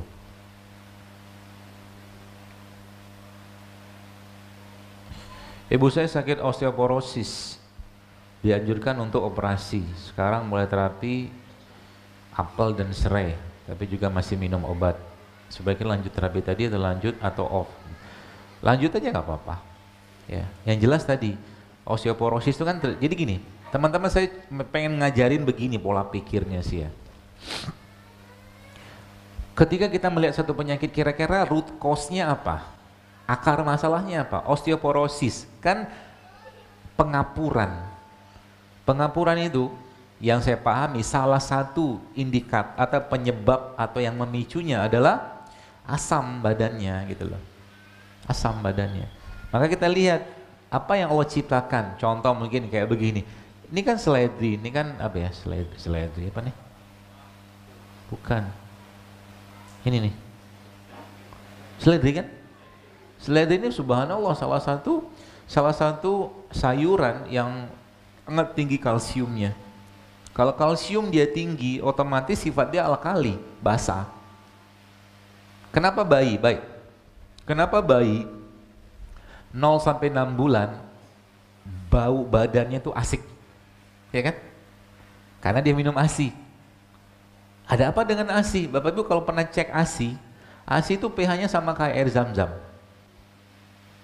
Ya, air zam-zam itu pH-nya sekitar 8,3, 8,4 lah, alkali banget. Ya. Ketika bayi itu sudah mulai 6 bulan ke atas, ibunya ngasih makanan pendamping. Ya, kalau makanan pendampingnya itu kecenderungan yang makanan olahan, makanan kemasan, asam badannya tuh, nanti bau badan bayi itu. Nya maaf, fesesnya sudah mulai tidak sewangi dulu. Nah gitu. Apalagi kalau bayinya 6 bulan ke atas sudah dikasih nasi goreng. Nggak mungkin juga sih. Ya. Pokoknya yang asam-asam. Ya. Dari mana bisa kita menemukan itu yang basah-basah? Ini semua kan basah ini. Alkali. Dan ikatan gen kita itu berada pada ikatan alkali. Gitu loh. Kanker terjadi kalau asam. Maka coba lihat, kita tadabbur ya. Antara sayur kayak begini, buah kayak begini misalkan ya. Anda lihat, ini kan kita mencoba melihat bagaimana tanda-tanda kebesaran Allah teman sekalian. Antara buah sayur kayak begini dibandingkan dengan daging hewan, banyakkan mana? Banyakkan mereka. Ya kan? Itu sebabnya kalau sesuatu yang banyak itu kita sering dapatkan, lebih banyak atau lebih sering konsumsi ini daripada yang itu tadi. Maka daging itu sebenarnya tidak konsumsi tiap hari pun nggak masalah. Yang kita konsumsi banyak tiap hari ya mereka ini. Gitu loh. Untuk apa? Untuk mempertahankan ikatan gen yang berada pada pH yang pernah saya baca itu bahkan 9 sampai 10 coba. Alkali sekali gen gitu itu. Ya seperti itu, ya. Dia bisa turun pH-nya gara-gara apa? Bukan makanan, tapi ini. Sedih, benci, marah, hasad, segala macam yang kayak gitu tuh bisa menurunkan pH. Gitu loh. Ya, jadi hati-hati dengan hati. Hati-hati dengan emosi. Kalau nggak perlu kita mengeluarkan emosi, jangan emosi. Diam aja. Kan Nabi beri petunjuk, marah. Jangan marah, kata Nabi. Untuk apa marah? Nabi itu marah nggak? Marah, tapi urusan agama aja beliau marah. Jadi marahnya dapat pahala. Anak misalkan di rumah misalkan, dia bawa gelas itu baru kita beli misalkan, dan harganya mahal. Tiba-tiba pegang sama dia dimainin pecah. Buat apa marah? Gelas ini misalkan ada ajalnya. Ajalnya dia ada di tangan anak kita. Gitu loh. Jaga hatinya, nggak perlu marah. Ngapain juga marah-marah? Mobil Anda ditabrak, misalkan. Kira-kira nabrak sengaja nggak? Insya Allah sih nggak sengaja, kecuali Anda lagi kebut-kebutan. Nggak sengaja. Marah, silakan aja marah. Tapi nggak ada guna juga. Ya. Saya pernah di Jakarta itu pernah ditabrak dari belakang gitu kan. Di tol, penyok. Wah, cukup dalam penyoknya. Apa yang saya kerjakan? Kabur saya. Ya, kenapa? Saya sudah yakin yang nabrak juga nggak sengaja kan? Gitu loh. Sudah fa'fu anhum, maafin aja mereka. Ya. Kalau saya berhenti juga, tolnya macet. Ngapain? Gitu loh. Asik hidup kayak gitu sekalian. Ya, jadi apa? Ada makan kita makan, gak usah ngomel. Gak ada makanan puasa, asik gitu loh hidup. Hatinya terjaga terus. Ada pisang makan pisang, ada apel makan apel. Nggak ada semua puasa. Gitu loh. Paling enak tuh anak-anak kos. Ada yang pernah tanya ke saya, dokter, saya anak kos, gimana caranya supaya kan ini saya budgetnya sedikit, anggaran terbatas. Wah, masya Allah, saya bilang justru malah bagus. Anak kos tuh paling gampang hidup sehat. Caranya gimana? Banyakin puasa. Nanti kalau buka puasa datang ke masjid. Nah, gitu. Ya, Islam tuh sangat low budget dalam hal kesehatan. Wa kulu washrobu wala tusrifu. Makan, minum, tapi jangan berlebihan kata Allah. Cukupnya aja. Gak perlu makan, jangan makan. Hari ini kan hari apa? Ahad. Kondangan kan? Nah, coba tuh nanti latihan. Kan di kondangan tuh semua jenis makanan ada kan? Coba latihan, jangan makan berlebihan. Datang ke sana, minum air putih, makan buah sedikit, makan sayur, dikit, selesai pulang. Kalau Anda bisa mengontrol rasa lapar, Anda bisa mengontrol yang lain. Itu Pak Bu. Nanti sebabnya kalau laki-laki itu ya, salah satu kenikmatan laki-laki itu apa? Kencing. Asik kan? Bukan laki-laki, perempuan gitu kan, terutama laki-laki ya.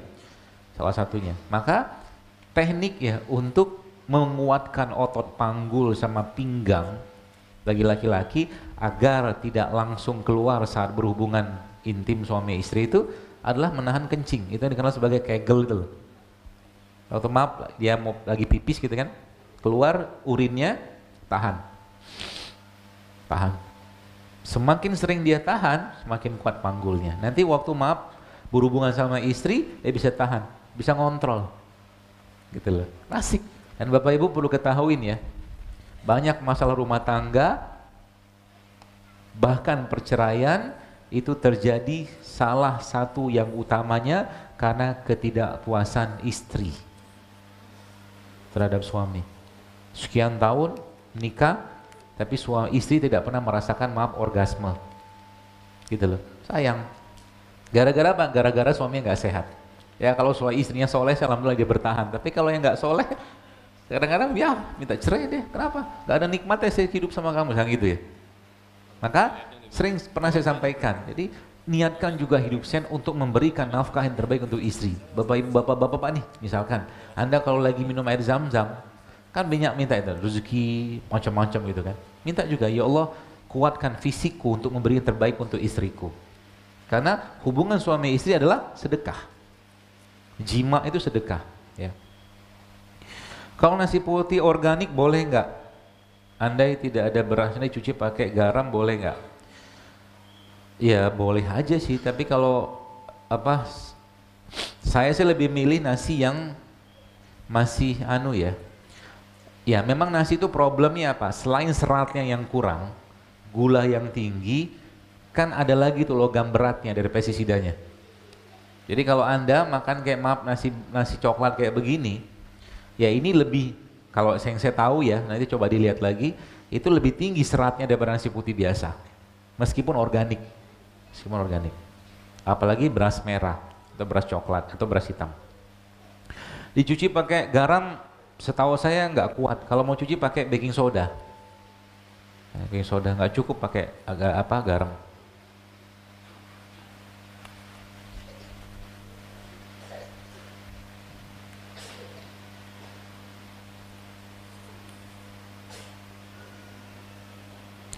Apakah pasien dengan pengeroposan tulang, terutama tulang lutut, bisa diobati dengan ramuan herbal? Bisa, asal nutrisinya Bapak Ibu berikan.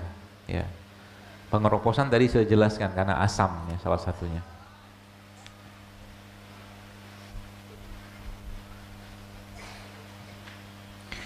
Saya sudah menikah 7 tahun tapi belum juga hamil karena PCO.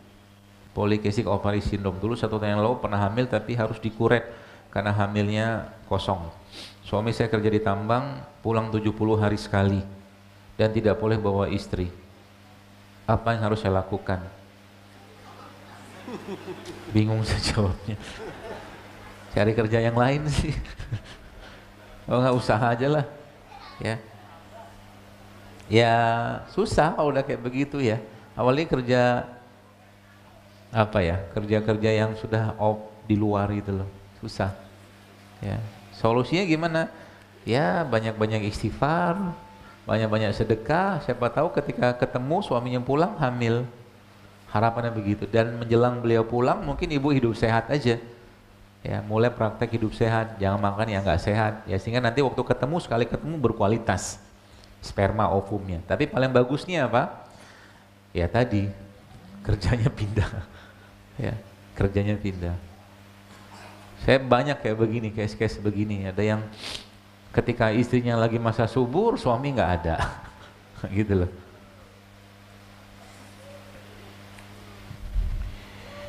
Apakah keutamaan puasa tengah bulan? Sudah tadi ya? Ya. Jadi tengah bulan itu proses bunuh diri sel kita meningkat secara gravitasinya. Itu yang pertama. Yang kedua, puasa meningkatkan lagi itu. Jadi saat tubuh sudah bersih, Bapak sekalian, saat tubuh kita sudah bersih, kemudian apa yang terjadi? Ya kita bersihkan lagi dengan cara dibekam. Jadi puasa tengah bulan itu subhanallah, itu kan nasihat Nabi kepada Abu Hurairah. Ya, kalau Bapak Ibu saya kerjakan tuh kerjakanlah. Dan berat, emang berat. Semua amal ibadah semakin berat dia kerjakan, semakin besar rewardnya. Ya, maka puasa karena berat, Allah siapkan satu pintu khusus untuk orang puasa. Ya, nanti pada akhirnya nanti Anda atau kita ya akan lebih senang makan. Jadi awal stepnya begini, dulu makannya nggak sehat, gitu ya. Dulu makannya nggak sehat, kemudian dia pindah ke berubah, mulai makan yang sehat. Nanti step berikutnya makanan sehat pun tidak terlalu tertarik buat dia lebih senang puasa. Gitu nanti akhir ujung-ujungnya. Makan sedikit dah cukup, gitu. Apalagi kayak bulan Ramadan kayak begini, ya. Anda niatkan mudah-mudahan bulan Ramadan ini kita Allah sampaikan ke bulan Ramadan ini sekalian dan menjadi bulan benar-benar bersih-bersih. Bukan hanya bersih fisik tapi bersih hati, mengatasi atau mendidik nafsu kita, mendidik kolbu kita, iman kita, ya, seperti itu. Satu lagi kali ya.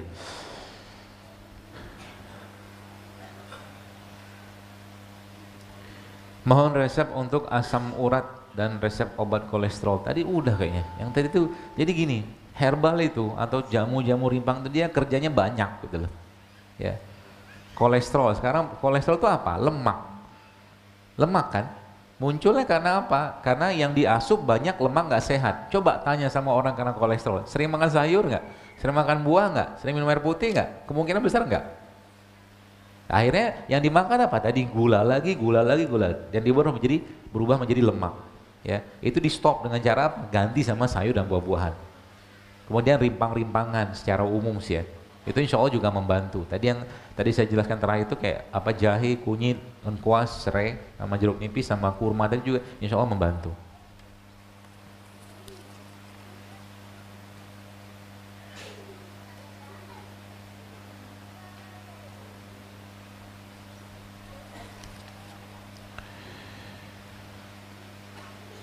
Saya seorang istri, umur 31 tahun, berat badan 54 kilo, tinggi badan 157 cm, 44 tahun menikah, belum hamil. Mohon resepnya. Sudah di IG banyak banget. Nanti dibaca aja ya. Yang tadi saya bilang tadi tentang tulisan saya tentang survei tadi itu komennya itu Bapak Ibu bisa baca di situ. Itu ilmu semua itu. Bahkan ada yang sampai 20 tahun saya situ ada. Baca di situ. Saat ini saya mengkonsumsi kurma muda dan buah zuriat. Saya sih pribadi yang susah-susah nggak usah ribet lah. Buah zuriat ini kan susah didapat. Sebenarnya buah zuriat itu genusnya sama kayak ini. Genus ya. Makanya genus gitu kan, marga, spesies gitu kan. Dia sama kayak kurma. Ini manfaatnya kurang lebih sama aja. Ya, itu yang pernah saya coba kaji gitu kan. Jadi kalau sudah mulai mau promil ya zaitun, kurma, madu jangan lepas. Zaitun, kurma, madu. Ya, zaitunnya minyak ya, minyak kayak begini yang tadi itu juga bisa 1 sendok makan sehari, kurmanya 7, madunya 1 sampai 2 butir, 1-2 sendok makan sehari, cukup insya Allah. Buat spermanya subur, tadi bisa tuh, kunyit terutama ya, atau mungkin kunyit ditambah dengan habatus sauda juga bisa, kunyit, habatus sauda sama madu, insya Allah bagus buat sperma. Ya. Baik, ini beberapa pertanyaan sudah sama. Saya kira mungkin cukup sekalian, mudah-mudahan bermanfaat dan semoga apa yang saya sampaikan ini bisa dipraktekkan di rumah. Ibu-ibu yang punya pengendali atau menjadi pengendali dapurnya, cobalah masak yang sehat, kulkasnya diisi dengan yang sehat-sehat, lemari makannya diisi dengan sehat-sehat, sehingga nanti kita bisa wujudkan generasi yang sehat. Dan Bu sekalian, apa yang kita kerjakan atau mungkin kita niatkan ini tidak lain tidak bukan kita niatkan semua karena Allah Subhanahu wa taala, ya, bukan untuk gaya-gayaan. Ya, karena sayang badan. Allah sudah menciptakan badan kita dengan sangat-sangat sempurna. Jangan dirusak, jangan dizolimi, karena toh nanti pada akhirnya Allah akan minta pertanggungjawabannya. Kenapa kita hidup sakit-sakitan? Allah tidak menciptakan kita secara untuk sakit-sakitan. Ya, saya kira mungkin begitu. Mudah-mudahan bermanfaat. Kenapa Pak?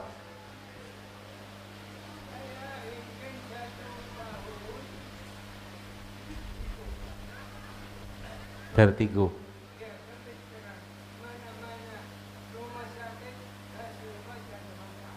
Baik. Obatnya apa? Berbekam. Insya Allah. Syafakallah. Semoga sehat ya. Ya, sama ini. Kunyit sama lada hitam. Minum nanti. Ya. Kunyit dikasih air panas saja, dikupas, kasih lada hitam sedikit, sama sedikit kasih habatus sauda. Insya Allah.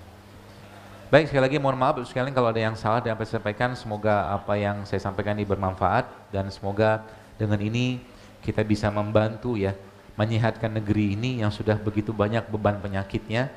Dan bagi Anda yang punya bisnis kuliner, cobalah bikin makanan minuman yang sehat ya. Bagi kita yang sudah mulai ngerti ini, coba share ini kepada orang lain sehingga kita bisa jauh lebih baik kehidupan kesehatan kita, sehingga nanti kita kembalikan ya. Kata kunci terakhirnya adalah kita kembalikan jasad ini kepada Allah dalam keadaan yang baik. Itu. Karena Allah akan tanya, kenapa saya sampaikan? Allah akan tanya kenapa dizolimi. Ya.